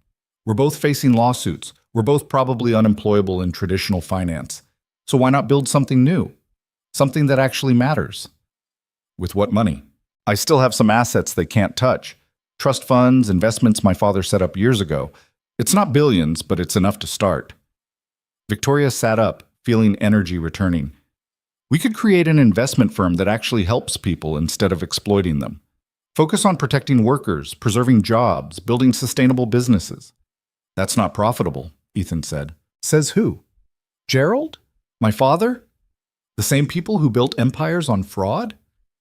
Victoria smiled. Maybe there's another way. Maybe we just haven't tried hard enough to find it. Ethan was quiet for a long moment. Then he smiled too. You really are crazy, he said. Probably. Are you in? He held out his hand. I'm in. They shook on it, two people who'd lost everything making plans to build something from nothing. Outside, Chicago kept spinning, indifferent to their dreams and their failures and their desperate hope that maybe, just maybe, courage mattered more than power. In the next room, Lily slept with her rock collection arranged on the nightstand, dreaming of dinosaurs and futures where the right thing and the profitable thing were the same. And for the first time in her life, Victoria Hale went to sleep not knowing what tomorrow would bring, but knowing exactly who she wanted to be when it came. The SEC interview lasted 6 hours. Victoria sat in a windowless room in the federal building downtown, walking agents through every document, every conversation, every moment that had led to Gerald's arrest. They recorded everything, took notes on yellow legal pads, asked the same questions 5 different ways to see if her story changed. It didn't. When they finally let her go, her throat was raw and her head pounded. Ethan was waiting in the lobby with coffee and aspirin. How bad? He asked. They're building a case. It's going to take months, maybe years. Gerald's lawyers are good. Victoria swallowed the aspirin dry. But they have enough to keep him from running. That's something. They walked out into afternoon sunlight that felt too bright after hours under fluorescent lights. Victoria's phone buzzed constantly, reporters wanting comments, lawyers threatening lawsuits, former colleagues pretending they'd never known her. She turned it off and shoved it in her pocket. I need to do something normal, she said, something that doesn't involve federal agents or bankruptcy lawyers, or my entire life falling apart. Lily has a parent-teacher conference in an hour, Ethan said. You could come with me. Nothing more normal than sitting in tiny chairs while a teacher tells you your kid talks too much about dinosaurs. Victoria smiled despite everything. I'd like that. The school was a public elementary in Ethan's neighborhood, old brick with chain-link fences and a playground that had seen better decades. Inside, the hallways smelled like cafeteria food and industrial cleaner. Lily's classroom had alphabet letters around the walls and student artwork covering every available surface. Mrs. Patterson was a woman in her 50s with kind eyes and the patient exhaustion of someone who'd been teaching 3rd grade for 20 years. She smiled when they walked in. Mr. Mercer, good to see you. And you must be… She looked at Victoria uncertainly. A friend, Victoria said, because she didn't know what else to call herself. Former CEO sounded ridiculous in this context. Failed heiress was too honest. Lily's doing wonderfully, Mrs. Patterson said as they settled into chairs clearly designed for 8-year-olds. Her reading is above grade level, her math is solid, and her knowledge of paleontology is frankly better than mine. She's obsessed, Ethan said fondly. It's a healthy obsession. The only concern I have is that she's been distracted lately, asking to check her blood sugar more frequently than usual, seeming anxious. Mrs. Patterson looked at Ethan gently. Has something changed at home? Ethan's expression tightened. I've been working different hours, new job. I thought I was managing it okay, but maybe she's picking up on the stress more than I realized. Kids are perceptive, especially smart ones like Lily. Mrs. Patterson pulled out a drawing from a folder. She made this yesterday. I thought you should see it. The drawing showed 3 stick figures. One was labeled Daddy, one me, and one Victoria. They were all holding hands, standing in front of a building. Above them, Lily had written in careful letters, "My new family." Victoria felt something crack in her chest. I'm sorry, Ethan said quickly. She gets attached easily. I'll talk to her about appropriate boundaries. Don't, Victoria said quietly. She was still looking at the drawing, at the 3 figures holding hands. Don't tell her it's wrong. They left the school as kids were being released, flooding the hallways with noise and energy. Lily ran up to them, backpack bouncing. How was the conference? Did Mrs. Patterson tell you I'm good at reading? She did, Ethan said. She also showed us your drawing. Lily's face fell. Are you mad? I know Victoria's not really family, but she feels like family. Is that weird? Victoria knelt down so they were eye level. It's not weird, and I'm not mad. I'm honored. Really? Really? Lily threw her arms around Victoria's neck, squeezing tight. Over her head, Victoria met Ethan's eyes. He looked surprised and grateful and terrified all at once. They walked back to the apartment together, Lily chattering about her day between them.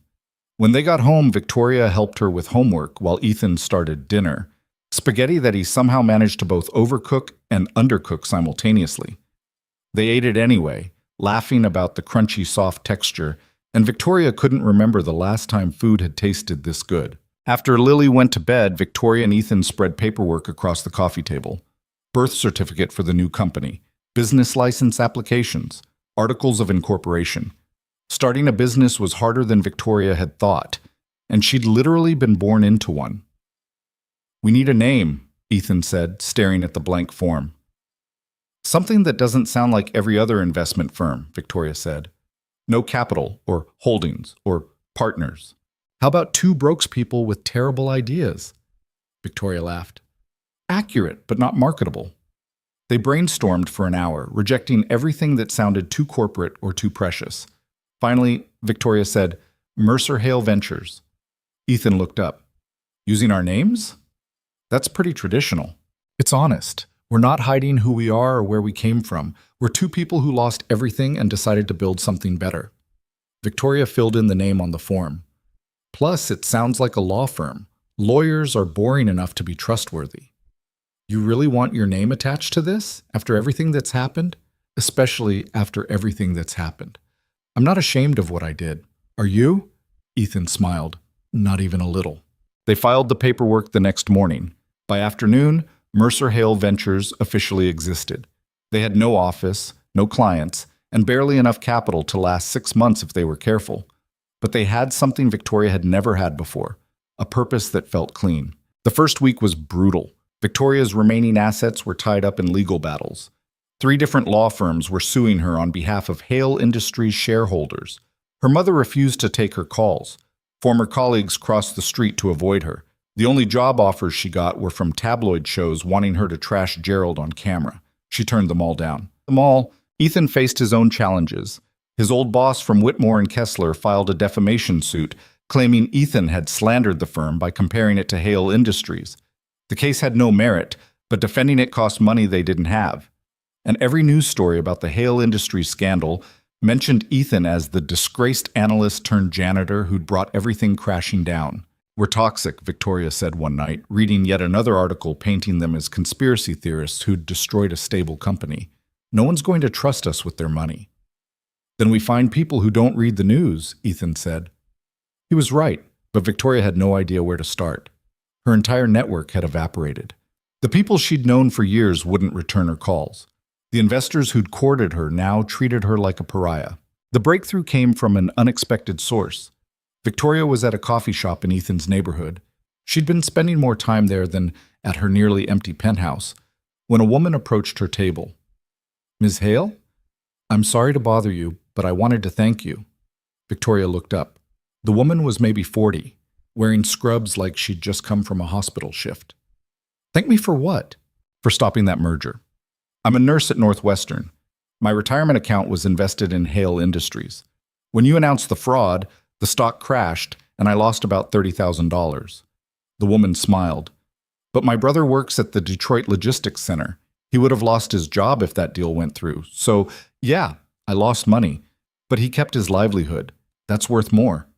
She walked away before Victoria could respond, leaving her coffee and her gratitude behind. Victoria sat there for a long moment, staring at nothing. Then she pulled out her phone and started making a list. Employees at Hale Industries, workers at the facilities that would have closed, people whose jobs she'd saved even as she'd destroyed their retirement accounts. That night she showed the list to Ethan. "These are the people we should be helping," she said. "Not billionaires trying to get richer.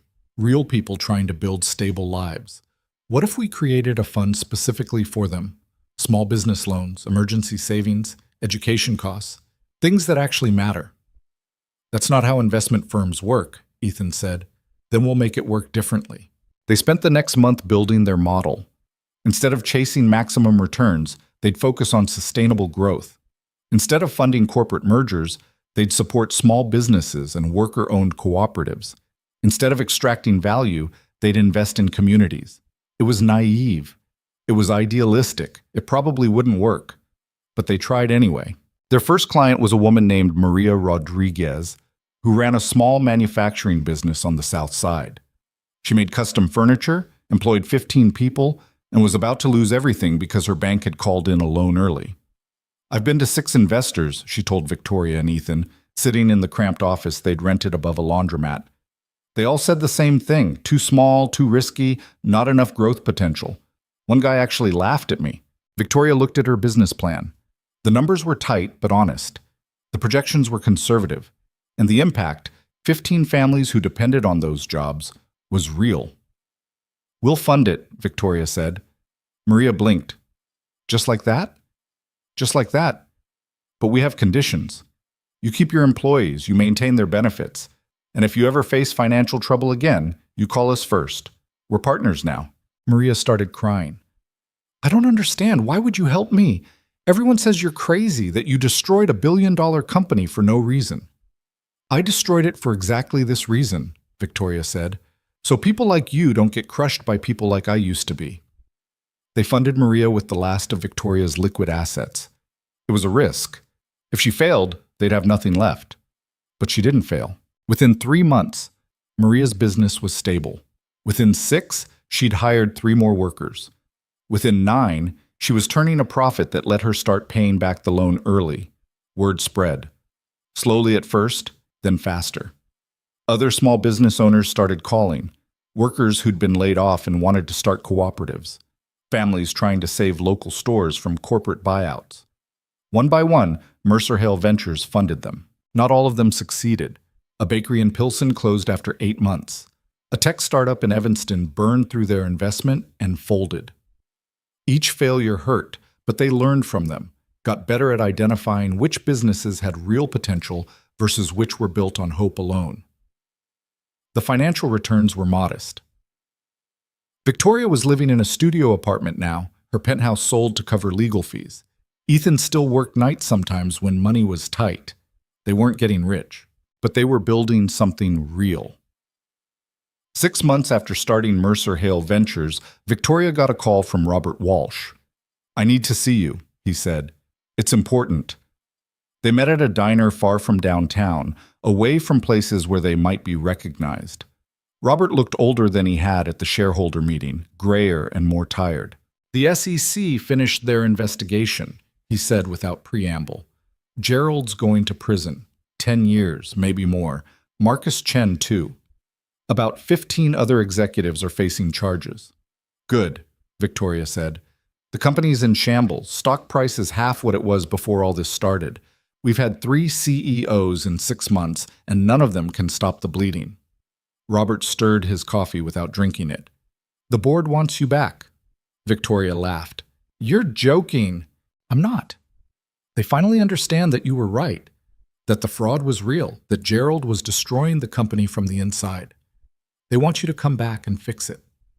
They voted me out. They destroyed my reputation. They sued me for everything I had left." Victoria's voice was flat.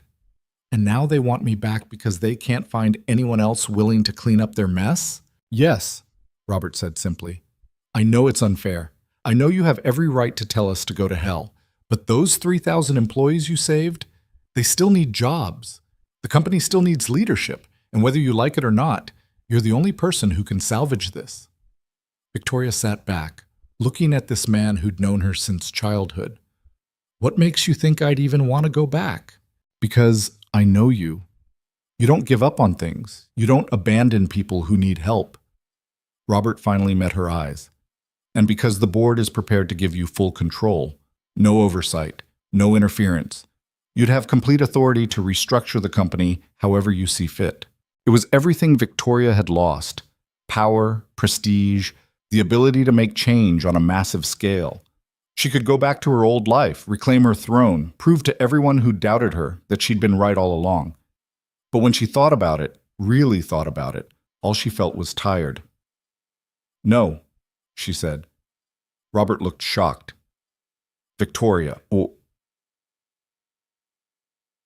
"I said no, I don't want it anymore."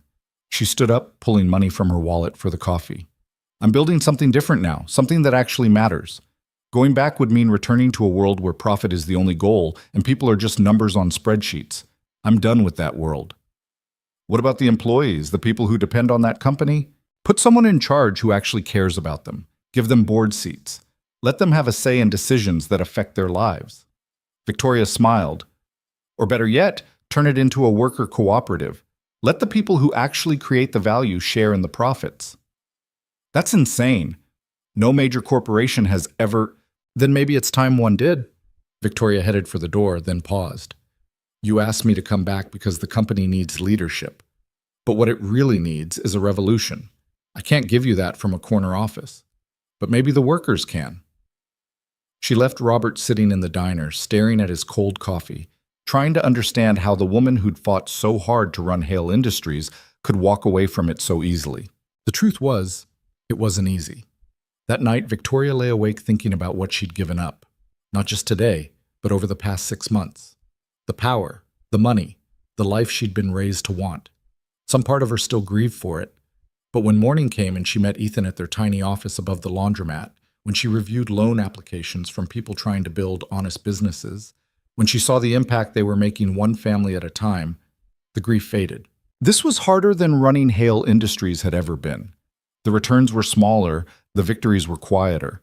They'd never make the Forbes list or ring the opening bell at the stock exchange. But every night, Victoria could look at herself in the mirror without flinching. That was worth more than any empire. Lily's 9th birthday fell on a Saturday in October. They celebrated in the small apartment with a cake Ethan had attempted to bake. It was lopsided and the frosting was runny, but Lily loved it anyway. Victoria gave her a fossil-digging kit and a book about female paleontologists.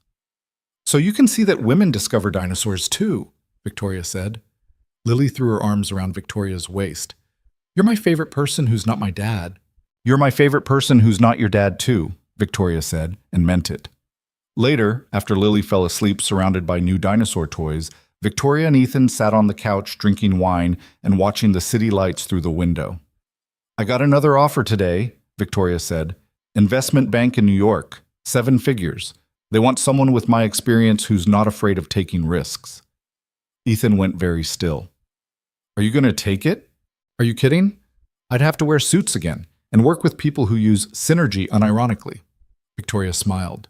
Besides, I like what we're building here. Even though we're barely breaking even? Especially because of that. It means we're doing it right. She looked at him. Do you ever regret it? Walking away from a stable job to risk everything on this? I was a janitor making $15 an hour. I wouldn't exactly call that stable. Ethan was quiet for a moment. But no, I don't regret it. This is the first time in 7 years I've felt like I'm doing something that matters. Me too, Victoria said softly. They sat in comfortable silence, watching Chicago pulse with life beyond the window. Somewhere out there, Maria Rodriguez was probably working late in her furniture shop. The bakery that had failed was now a community center. The tech startup that had folded had spawned 3 new businesses started by the same team, each one learning from previous mistakes. It wasn't the empire Victoria had been raised to build. It was better. Her phone buzzed, a text from an unknown number. Ms. Hale, you don't know me, but I work at the Milwaukee Distribution Hub. Just wanted to say thank you for saving my job. My daughter starts college next year because of you. Victoria showed it to Ethan. This is the 3rd one this week. You're becoming a folk hero. I'm becoming unemployed if we don't land more clients. Victoria set down her phone. We need to expand. Hire staff. Get a real office instead of working above a laundromat. That costs money we don't have. So we find investors who believe in what we're doing. Victoria pulled out her laptop. We pitch the model. Show them that ethical investing can be profitable. It just takes longer and requires actually caring about outcomes. They spent the next month preparing. Victoria created presentations, ran projections, practiced pitches. Ethan built financial models showing that their approach could generate steady returns while still prioritizing people over profit. They pitched to 47 investors. 46 said no. The 47th was a family foundation run by a woman named Catherine Park. She'd built her wealth in tech and now wanted to invest it in communities that had been left behind by traditional venture capital. Your returns are lower than I could get elsewhere, she said after reviewing their pitch. But your impact is higher. And I'm at the point in my life where impact matters more than another vacation house. She invested $2 million. It wasn't enough to compete with major firms, but it was enough to grow. They hired their first employee, Sarah Chen, the accountant who'd come forward with additional evidence against Gerald. She'd been blacklisted from traditional finance but was brilliant at forensic accounting. Then they hired a former Hale Industries worker who'd been laid off during the chaos. Then a recent business school graduate who wanted to do something meaningful instead of chasing bonuses. Within a year, Mercer Hale Ventures had a staff of 8 and a client list of 47 small businesses. They moved into a real office, nothing fancy, but it had windows that actually opened and wasn't above a laundromat. The financial press still called them naive. Traditional investors still thought they were crazy. Victoria's mother still wouldn't speak to her, but families were keeping their homes. Workers were building businesses. Communities that had been abandoned were coming back to life. And every night, Victoria went home to the modest apartment she'd moved into near Ethan and Lily, made dinner that was only slightly better than Ethan's attempts, and fell asleep knowing she'd done something real that day. The lawsuits from Hale Industries shareholders were finally settled. Victoria paid what she could, which wasn't much. Some people were angry. Others understood that she'd lost almost as much as they had, and at least she'd lost it trying to do the right thing. Gerald was sentenced to 12 years in federal prison. Marcus Chen got 8. The board members who'd known about the fraud faced fines and sanctions. Hale Industries itself was restructured, though not in the revolutionary way Victoria had suggested. It survived, smaller and humbler, no longer the empire her grandfather had built. Victoria felt nothing when she heard the news. That company, that life, it belonged to someone else now. Someone she used to be but couldn't remember how to become again. On a cold December evening, Victoria was working late when her phone rang. Ethan. Can you come over? Lily wants to show you something. When Victoria arrived, Lily was vibrating with excitement. I got the results from my science fair project. I won first place in the whole school. She showed Victoria her project, a detailed analysis of how climate change affected dinosaur extinction theories, complete with charts and a clay model of a T-Rex. This is incredible, Victoria said, genuinely impressed. What's the prize? A real fossil, and I get to go to the citywide competition. Lily bounced on her toes. Mrs. Patterson says if I win that, I could go to the state finals. You'll win, Victoria said with certainty. How do you know? Because you're brilliant, and because you care more about dinosaurs than anyone I've ever met. That night, after Lily finally went to bed, Ethan and Victoria sat together on the couch like they did most evenings now. I need to tell you something, Ethan said. He looked nervous. What's wrong? Nothing's wrong. It's just... He took a breath. You've been part of our lives for almost a year now. You're here more often than not. Lily draws pictures of you. I cook dinner for 3 instead of 2, and I keep wondering when we're going to stop pretending this is just a working relationship. Victoria's heart was pounding. What are you saying? I'm saying I don't know when it happened, but somewhere between exposing corporate fraud and building a company that actually matters, I fell in love with you. Ethan met her eyes. And I think maybe you feel the same way. But I could be completely wrong and making this incredibly awkward. Victoria laughed, and it came out shaky. You're not wrong. I'm not? I fell in love with you the night you burst into that boardroom and risked everything to stop me from making a mistake. I just didn't know it yet. She took his hand. I was so busy running from who I used to be that I didn't notice I was running towards something better. Ethan kissed her, gentle and uncertain, like he was afraid she might disappear. Victoria kissed him back, certain and present, more real than she'd ever been in her life. When they finally pulled apart, Ethan was smiling. So what happens now? Now we keep building what we started, Victoria said. The company, this family, a life that actually means something. Sounds perfect. Sounds terrifying, Victoria corrected. I have no idea how to do any of this. I've never had a real relationship. I've never been part of a family that wasn't built on money and expectations. I'm probably going to mess it up. Probably, Ethan agreed. But we'll mess it up together. That's better than getting it right alone. Outside, Chicago glittered with lights and possibilities. Somewhere in that city, small businesses they'd funded were closing up for the night. Families were sitting down to dinner in homes they'd been able to keep because someone had chosen people over profit. And in a small apartment filled with dinosaur drawings, and the smell of burnt cooking. Two people who'd lost everything were building something that couldn't be measured in stock prices or quarterly returns. They were building a life worth living. And that, Victoria thought as she fell asleep on Ethan's couch with his arm around her and Lily's soft breathing audible from the next room, was the most valuable thing she'd ever created. Victoria woke up on Ethan's couch to the smell of burnt toast and Lily's voice singing a song about Triceratops. Sunlight filtered through the thin curtains, and for a moment she didn't remember where she was. Then Ethan appeared in the doorway holding 2 mugs of terrible coffee, smiling at her like she was the best thing he'd ever seen, and she remembered everything. "Morning," he said. "Fair warning, Lily knows you spent the night and she has questions." "What kind of questions?" "The kind that start with, 'Does this mean Victoria's my mom now?'" Victoria sat up, suddenly very awake. "What did you tell her?" "That relationships are complicated and we're figuring it out as we go." Ethan handed her a mug. "Also that she should probably ask you herself because I have no idea what I'm doing." Lily poked her head around the corner. "Are you my mom now?" Victoria looked at this little girl who'd drawn pictures of them as a family, who'd shared her rock collection and her dinosaur facts, and her complete faith that grown-ups could fix anything if they just tried hard enough. "I don't know," Victoria said honestly. "I've never been anyone's mom before. I'd probably be terrible at it." "Daddy's terrible at cooking, and we still let him try," Lily said with perfect 9-year-old logic. "You could try too." "Okay," Victoria said, and felt something shift in her chest. "I'll try." Lily grinned and went back to her burnt toast. Ethan sat down beside Victoria, close enough that their shoulders touched. "That was easier than I expected," he said. "Everything with her is easier than expected. It's terrifying." "Welcome to parenthood." They sat there drinking bad coffee while Lily chattered about her science fair project, and Victoria thought about all the mornings she'd woken up alone in her penthouse, drinking expensive coffee from expensive machines and expensive silence. This was better. Messier and louder and completely uncertain, but better. The next 3 years didn't unfold smoothly. Victoria had been raised to expect life to follow a plan, to progress in orderly stages toward predictable goals.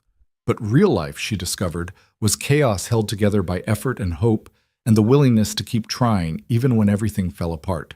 Mercer Hale Ventures grew slowly. Some months they barely made payroll. Other months they funded 3 new businesses and felt like they were actually changing things. They hired more staff, people who'd been blacklisted from traditional finance for whistleblowing or asking uncomfortable questions or simply refusing to participate in systems they knew were broken. Sarah Chen became their director of operations. She was brilliant at spotting fraud, but terrible at small talk, which made her perfect for a company that valued honesty over networking. They hired Marcus Webb, a former factory worker who'd lost his job in a corporate merger, to handle community outreach. He knew how to talk to people in ways that made them feel seen instead of analyzed. The clients kept coming. A dry cleaner in Bronzeville who wanted to expand without taking predatory loans. A group of teachers starting an after-school program. A worker cooperative trying to buy out their factory from owners who wanted to move production overseas. One by one, Mercer Hale Ventures funded them, partnered with them, helped them build something sustainable. Not all of them succeeded. A restaurant in Wicker Park closed after 18 months despite their best efforts. A tech startup burned through their investment chasing a product nobody wanted. Each failure hurt, but they learned to see them as part of the process rather than disasters. You couldn't build something real without accepting that sometimes real things fell apart. Victoria's relationship with her mother remained frozen. Eleanor Hale had made it clear that she considered Victoria's choices a betrayal of everything their family stood for. They hadn't spoken in 2 years. Sometimes Victoria grieved for that loss. Mostly she accepted it as the price of becoming someone she could stand to be. Her relationship with Lily was easier and harder than she'd expected. Easier because Lily had a gift for loving people exactly as they were. Harder because Victoria kept waiting for the moment when Lily realized she'd made a mistake, that Victoria wasn't actually mother material. That moment never came. Instead, there were parent-teacher conferences where Victoria sat beside Ethan and listened to teachers praise Lily's curiosity. There were emergency room visits when Lily's blood sugar crashed and Victoria learned to stay calm while her heart tried to beat out of her chest. There were bedtime stories about dinosaurs and fights about homework. and ordinary Tuesday evenings that felt more valuable than any board meeting Victoria had ever attended. One night, about 2 years after that first kiss on Ethan's couch, Victoria was helping Lily with a math worksheet when Lily said, "I told my friend Ashley that you're my mom." Victoria's pencil stopped moving. "What did Ashley say?" "She said you can't be my mom because you didn't give birth to me." "But I said family doesn't work like that. You're my mom because you love me and you're here, right?" Victoria felt tears burning behind her eyes. "Right. That's what I thought." Lily went back to her math like she hadn't just cracked open Victoria's heart.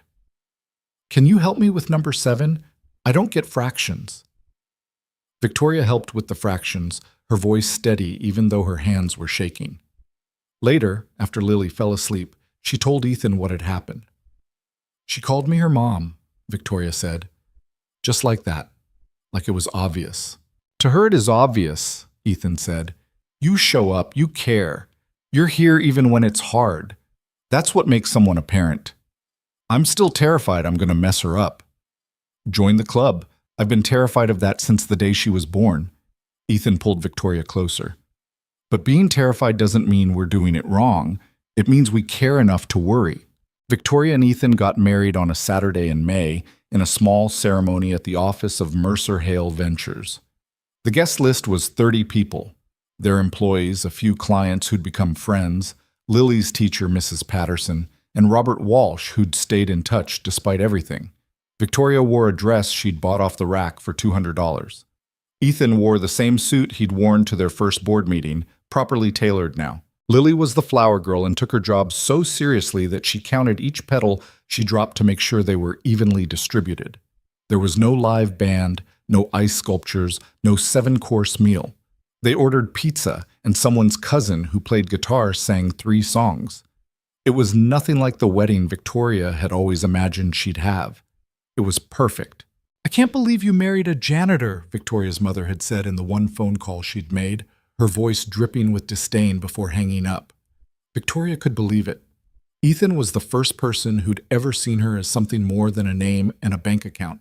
He'd risked everything to stop her from making a mistake, had stood beside her when everyone else walked away, had shown her that integrity mattered more than empire. She'd marry him 1,000 times over. They moved into a larger apartment together. Still nothing fancy, but it had 3 bedrooms so Lily could have her own space, and Victoria could have an office.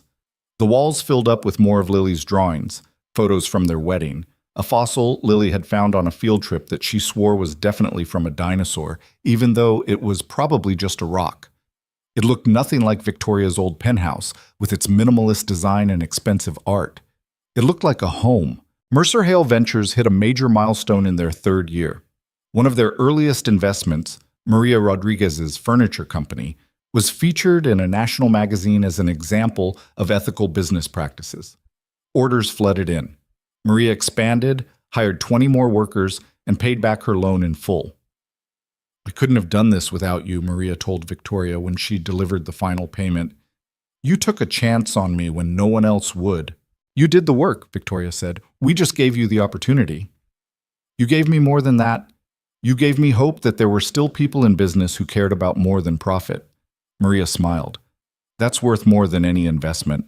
After Maria left, Victoria sat in her office looking at the check. It wasn't a huge amount.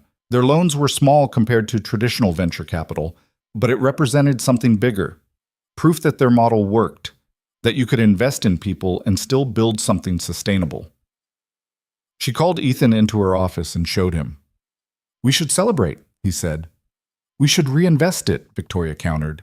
"There are 12 businesses on our waiting list. We can do both. Celebrate tonight, change the world tomorrow."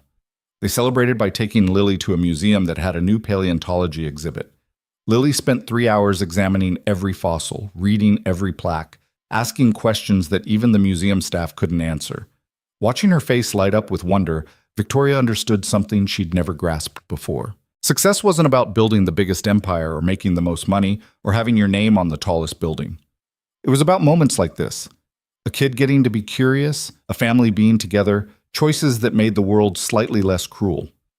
She'd been taught that power meant controlling things, but real power, she was learning, meant creating space for other people to flourish. In their fourth year, Mercer Hale Ventures received an offer that would have seemed impossible when they started. A major philanthropic foundation wanted to partner with them, providing $50 million in funding to expand their model nationally. The catch was that they'd have to scale up rapidly, hire dozens of new employees, open offices in multiple cities. They'd become a real institution rather than a scrappy startup. Victoria and Ethan spent weeks debating whether to accept. "This could change everything," Ethan said. "We could help thousands of businesses instead of dozens, make real systemic change." "Or we could lose what makes us different," Victoria countered. "The personal relationships, the ability to really know our clients. Once you scale past a certain point, people become numbers again. So we build in protections, decentralized decision-making, keep local offices with autonomy." That's what every company says. Then the pressure for growth takes over, and suddenly you're cutting corners and prioritizing profit, and you've become exactly what you were trying to replace. They were sitting in their office late at night, the city quiet around them. Through the window, Victoria could see the building where Hale Industries was headquartered. New management, new direction, but the same tower of glass and steel. "What would your father have done?" Ethan asked. "Taken the money without hesitation, scaled as fast as possible, probably would have taken the company public within 5 years. Victoria was quiet for a moment. "But I'm not my father." "No, you're not. So what do you want to do?" Victoria thought about Maria Rodriguez and her furniture company, about the teachers running their after-school program, about the dry cleaner in Bronzeville who'd just hired his daughter to help run the business. She thought about knowing their names, their stories, the specific challenges they faced. "I want to take the money," she said finally, "but I want to do it our way. Slow growth, local partnerships. We help them build their own versions of what we've built here, instead of trying to control everything from Chicago. That'll take longer. I'm not in a hurry anymore." They accepted the offer with strict conditions. The foundation agreed to their terms, probably because they were so unusual that they seemed refreshing. Most people wanted to scale as fast as possible. Victoria and Ethan wanted to scale sustainably. Over the next 2 years, they helped establish Mercer Hale Ventures offices in Detroit, Milwaukee, and Cleveland. Each office was run by local people who understood their communities. Each maintained autonomy over their investments. The Chicago office provided support and expertise, but not control. It worked better than Victoria had dared to hope. Lily turned 12 and won the regional science fair with a project analyzing different theories of dinosaur evolution. She was going to the state finals, and there was talk of national competition if she placed well. "I'm going to be a paleontologist," she told Victoria with absolute certainty. "I'm going to discover a new species and name it after you." "Why me?" "Because you showed me that it's okay to be different, that you don't have to do things the way everyone else does them." Lily smiled. "Plus, you're helping me pay for college, so it's only fair." Victoria laughed. They'd set up education funds for Lily years ago, determined that she'd never have to choose between her dreams and financial reality the way so many kids did. "Deal," Victoria said, "but make it a cool dinosaur, something with teeth." That night, Victoria stood on the small balcony of their apartment looking out at Chicago. The city had always been there, pulsing with ambition and commerce, and the endless churn of people trying to make something of themselves. But now when she looked at it, she saw something different. She saw Maria's furniture shop and the 20 families it supported. She saw the teachers' after-school program keeping kids safe and engaged. She saw the worker cooperative that had saved a factory and the jobs it represented. She saw all the small victories that never made headlines but changed individual lives. That was her city now. Not the towers of glass and steel, but the communities building something real in their shadows. Ethan joined her on the balcony, handing her a glass of wine. "Lily wants to know if we can get a dog," he said. "Absolutely not. We're barely keeping ourselves alive." "That's what I told her." She presented a 14-slide PowerPoint on why dogs are actually very responsible pets. Victoria laughed. "She's your daughter." "She's our daughter," Ethan corrected, "and she's definitely going to wear us down eventually." "Probably," Victoria leaned against him. "Do you ever regret it? That night you crashed the board meeting? Everything that came after?" "Every single day," Ethan said, and Victoria pulled back to look at him. He was smiling. "I regret that I didn't do it sooner, that I let fear control me for so long, that it took 7 years to find the courage to stand up." You found it when it mattered. Because of Lily, because I couldn't look at her and tell her to be brave if I wasn't willing to be brave myself. He looked out at the city. I used to think courage meant not being afraid, but it doesn't. It means being terrified and doing the right thing anyway. Victoria understood that now in a way she hadn't when this all started. She'd been terrified when she fired Gerald, terrified when she exposed the fraud, terrified when she lost everything. She was still terrified most days, that she'd mess up as a mother, that the company would fail, that she'd wake up one morning and realize she'd made a terrible mistake. But the fear didn't control her anymore. It was just part of the landscape, something she moved through rather than something that stopped her. 5 years after starting Mercer Hale Ventures, they received an unexpected visitor. Robert Walsh called and asked if he could bring someone to meet them. When they arrived at the office, he was accompanied by a woman in her 60s with sharp eyes and an expensive suit. "Victoria, Ethan, this is Catherine Hale, Victoria's aunt." Victoria stared. She had an aunt she'd never met. Her father's younger sister who'd left the family decades ago over some dispute Victoria had never been told about. "I'm sorry to appear unannounced," Catherine said, "but I've been following what you've built here. It's impressive." "Thank you," Victoria said carefully. "I didn't know my father had a sister. He told people I was dead. Easier than explaining why I left." Catherine smiled without warmth. "I couldn't stomach what the family business had become. The corruption, the cruelty, the way we treated people like resources to be extracted. So I walked away. Your grandfather cut me off completely." "Why are you here now?" "Because I'm dying. Cancer. 6 months, maybe less." Catherine said it matter-of-factly. "And I have money. Quite a lot of it, actually. I built a successful consulting business after I left. But I don't have children, and I refuse to let it go back to the family that disowned me." "I'm sorry about the cancer," Victoria said. "Don't be. I've had a good life. Better than I would have had staying in that world." Catherine pulled out a folder. "I want to leave my estate to Mercer Hale Ventures. $80 million. Use it however you see fit." Victoria and Ethan exchanged glances. "That's incredibly generous," Ethan said. "But why us?" "Because you're doing what I wish I'd done. You didn't just walk away from a corrupt system. You built an alternative." Catherine looked at Victoria. "Your father used to say I was weak for leaving, that I didn't have what it took to succeed in business. Turns out he was wrong. I was strong enough to refuse to become him. And so are you." She left the folder on the desk and stood to go. "Wait," Victoria said. "Did you know my father well, before you left? Better than anyone. We were close as children. I watched him become something he wasn't supposed to be. The business changed him, or maybe it just revealed who he always was." Catherine paused at the door. "He called me once, about 6 months before he died. Said he was proud of the empire he'd built but couldn't remember why he'd wanted it in the first place. Asked if I ever regretted leaving." "What did you tell him?" "That I regretted staying as long as I did. That every extra day I spent in that world cost me a piece of myself I could never get back." Catherine's eyes were sad. "He hung up. We never spoke again. But I think he understood finally what he'd sacrificed for power."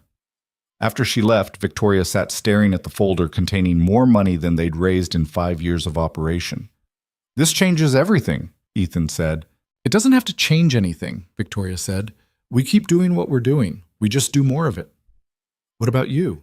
Are you okay?" Victoria thought about her father, dying alone in his office, surrounded by everything he'd built and nothing that mattered. She thought about her aunt, walking away from wealth to build something real. She thought about the choice between them that she'd made without fully understanding what it meant. "I'm sad for him," she said finally, "for what he never let himself have. But I'm grateful too. His choices showed me exactly what kind of life I didn't want." They used Catherine's money to establish the Hale Fellowship, a program that provided funding and mentorship to people starting businesses in underserved communities. They named it after Catherine, not Victoria's father. It felt right. Lily won 3rd place at the National Science Fair. She was disappointed for about an hour, then started planning her project for next year. "I'm going to win next time," she declared with absolute confidence. "I just need to refine my hypothesis." "That's the spirit," Victoria said. "Also, I've been thinking. After college, I want to work with you and Dad for a few years before I become a paleontologist. You know, learn about business and helping people. That seems important too." Victoria felt her throat tighten. You don't have to. I want to. You show people that success doesn't have to mean being cruel. That's cool. Lily shrugged. Plus, someone needs to teach you both how to use social media properly. Your Instagram is embarrassing. She was 12 going on 30, brilliant and kind and completely certain that the world could be better if people just tried harder. She was everything Victoria had never dared to be at that age. Deal, Victoria said, but you have to finish high school first.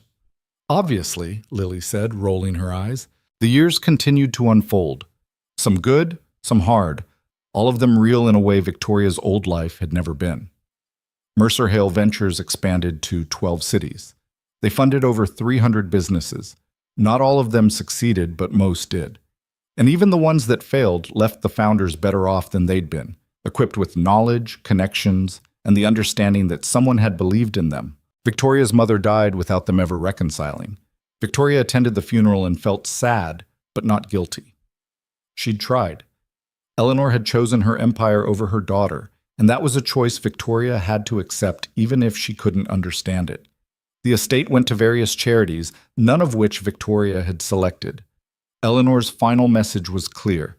You made your choice, live with it. Victoria was living with it just fine. On Victoria's 40th birthday, Ethan surprised her with a party at their office. All their employees, clients, and friends showed up. Maria Rodriguez brought furniture she'd made specifically for the occasion. The teachers from the after-school program brought a cake decorated with spreadsheets and dinosaurs, an inside joke about the weird family they'd become. Speech! Someone shouted, and the room picked up the chant. Victoria stood up, looking at all these faces. People she'd helped and people who'd helped her and people who'd shown her that business could be about building community instead of extracting value. 10 years ago, I was the CEO of a major corporation, she said. I had power, money, and absolutely no idea who I was underneath all of it. Then a janitor carrying a briefcase crashed my board meeting and destroyed everything I thought I wanted. Laughter rippled through the room. Ethan grinned at her. I thought losing this company would destroy me. Turns out it saved me, because it forced me to figure out what actually mattered. Victoria's voice caught. Not the empire. Not the reputation. Not the bank account. What mattered was being able to look at myself in the mirror, being able to sleep at night knowing I hadn't sacrificed other people for my success. Being able to show my daughter that integrity isn't just something we talk about, it's something we practice. She looked at Lily, who was 15 now, taller, and still obsessed with dinosaurs, but also interested in economics and social justice, and changing systems from within. Someone told me once that courage means being terrified and doing the right thing anyway. I've spent the last decade trying to live up to that. Some days I succeed, some days I fail, but at least I'm trying, and I'm trying alongside people who care about the same things. That's more valuable than any empire. The room erupted in applause. Victoria sat down, feeling Ethan's hand squeeze hers under the table. Later, after everyone had left and they were cleaning up, Lily said, "That was a good speech, Mom." Mom. Victoria would never get tired of hearing that. Thanks, sweetheart. Are you happy? Like really happy? Not just pretending for everyone else? Victoria thought about it. Was she happy? Her relationship with her birth family was destroyed. She'd lost billions of dollars. She worked harder now for less recognition than she'd ever had. Some days were exhausting. Some days she wanted to quit. But she woke up next to a man who loved her for who she was, not what she could give him. She was raising a daughter who believed the world could be better. She was building businesses that actually helped people instead of exploiting them. She had friends who were more than networking opportunities, and employees who were more than resources to be managed. Yeah, she said, I really am. Good, Lily said, because I'm going to need your help with my college essays next year, and it would be super weird if you were having some kind of midlife crisis while reading them. Victoria laughed and pulled Lily into a hug. Deal. That night, Victoria and Ethan walked home through their neighborhood. It was nothing like the area where Victoria had grown up, with its gated mansions and manicured lawns. This was real Chicago. Bodegas on corners, kids playing basketball under streetlights, neighbors sitting on stoops talking and laughing. Do you ever wonder what would have happened if I hadn't crashed that meeting? Ethan asked. All the time, Victoria admitted. I probably would have signed the merger, destroyed 3,000 lives. Eventually the fraud would have come out anyway, and I would have been blamed for not catching it. I'd be in prison now, or at least completely ruined.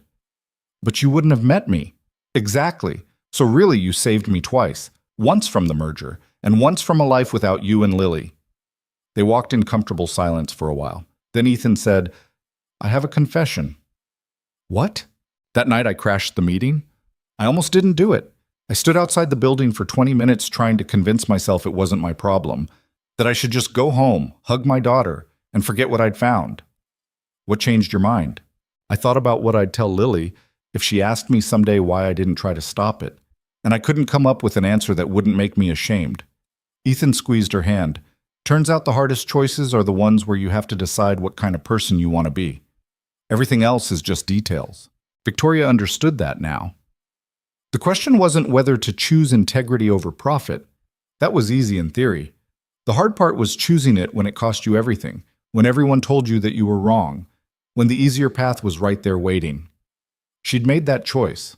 So had Ethan, and somehow, impossibly, it had led them here.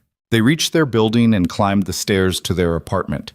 Inside, Lily was already asleep, her room covered in posters of dinosaurs and scientists, and a new edition, a quote she'd written out in careful letters and pinned above her desk.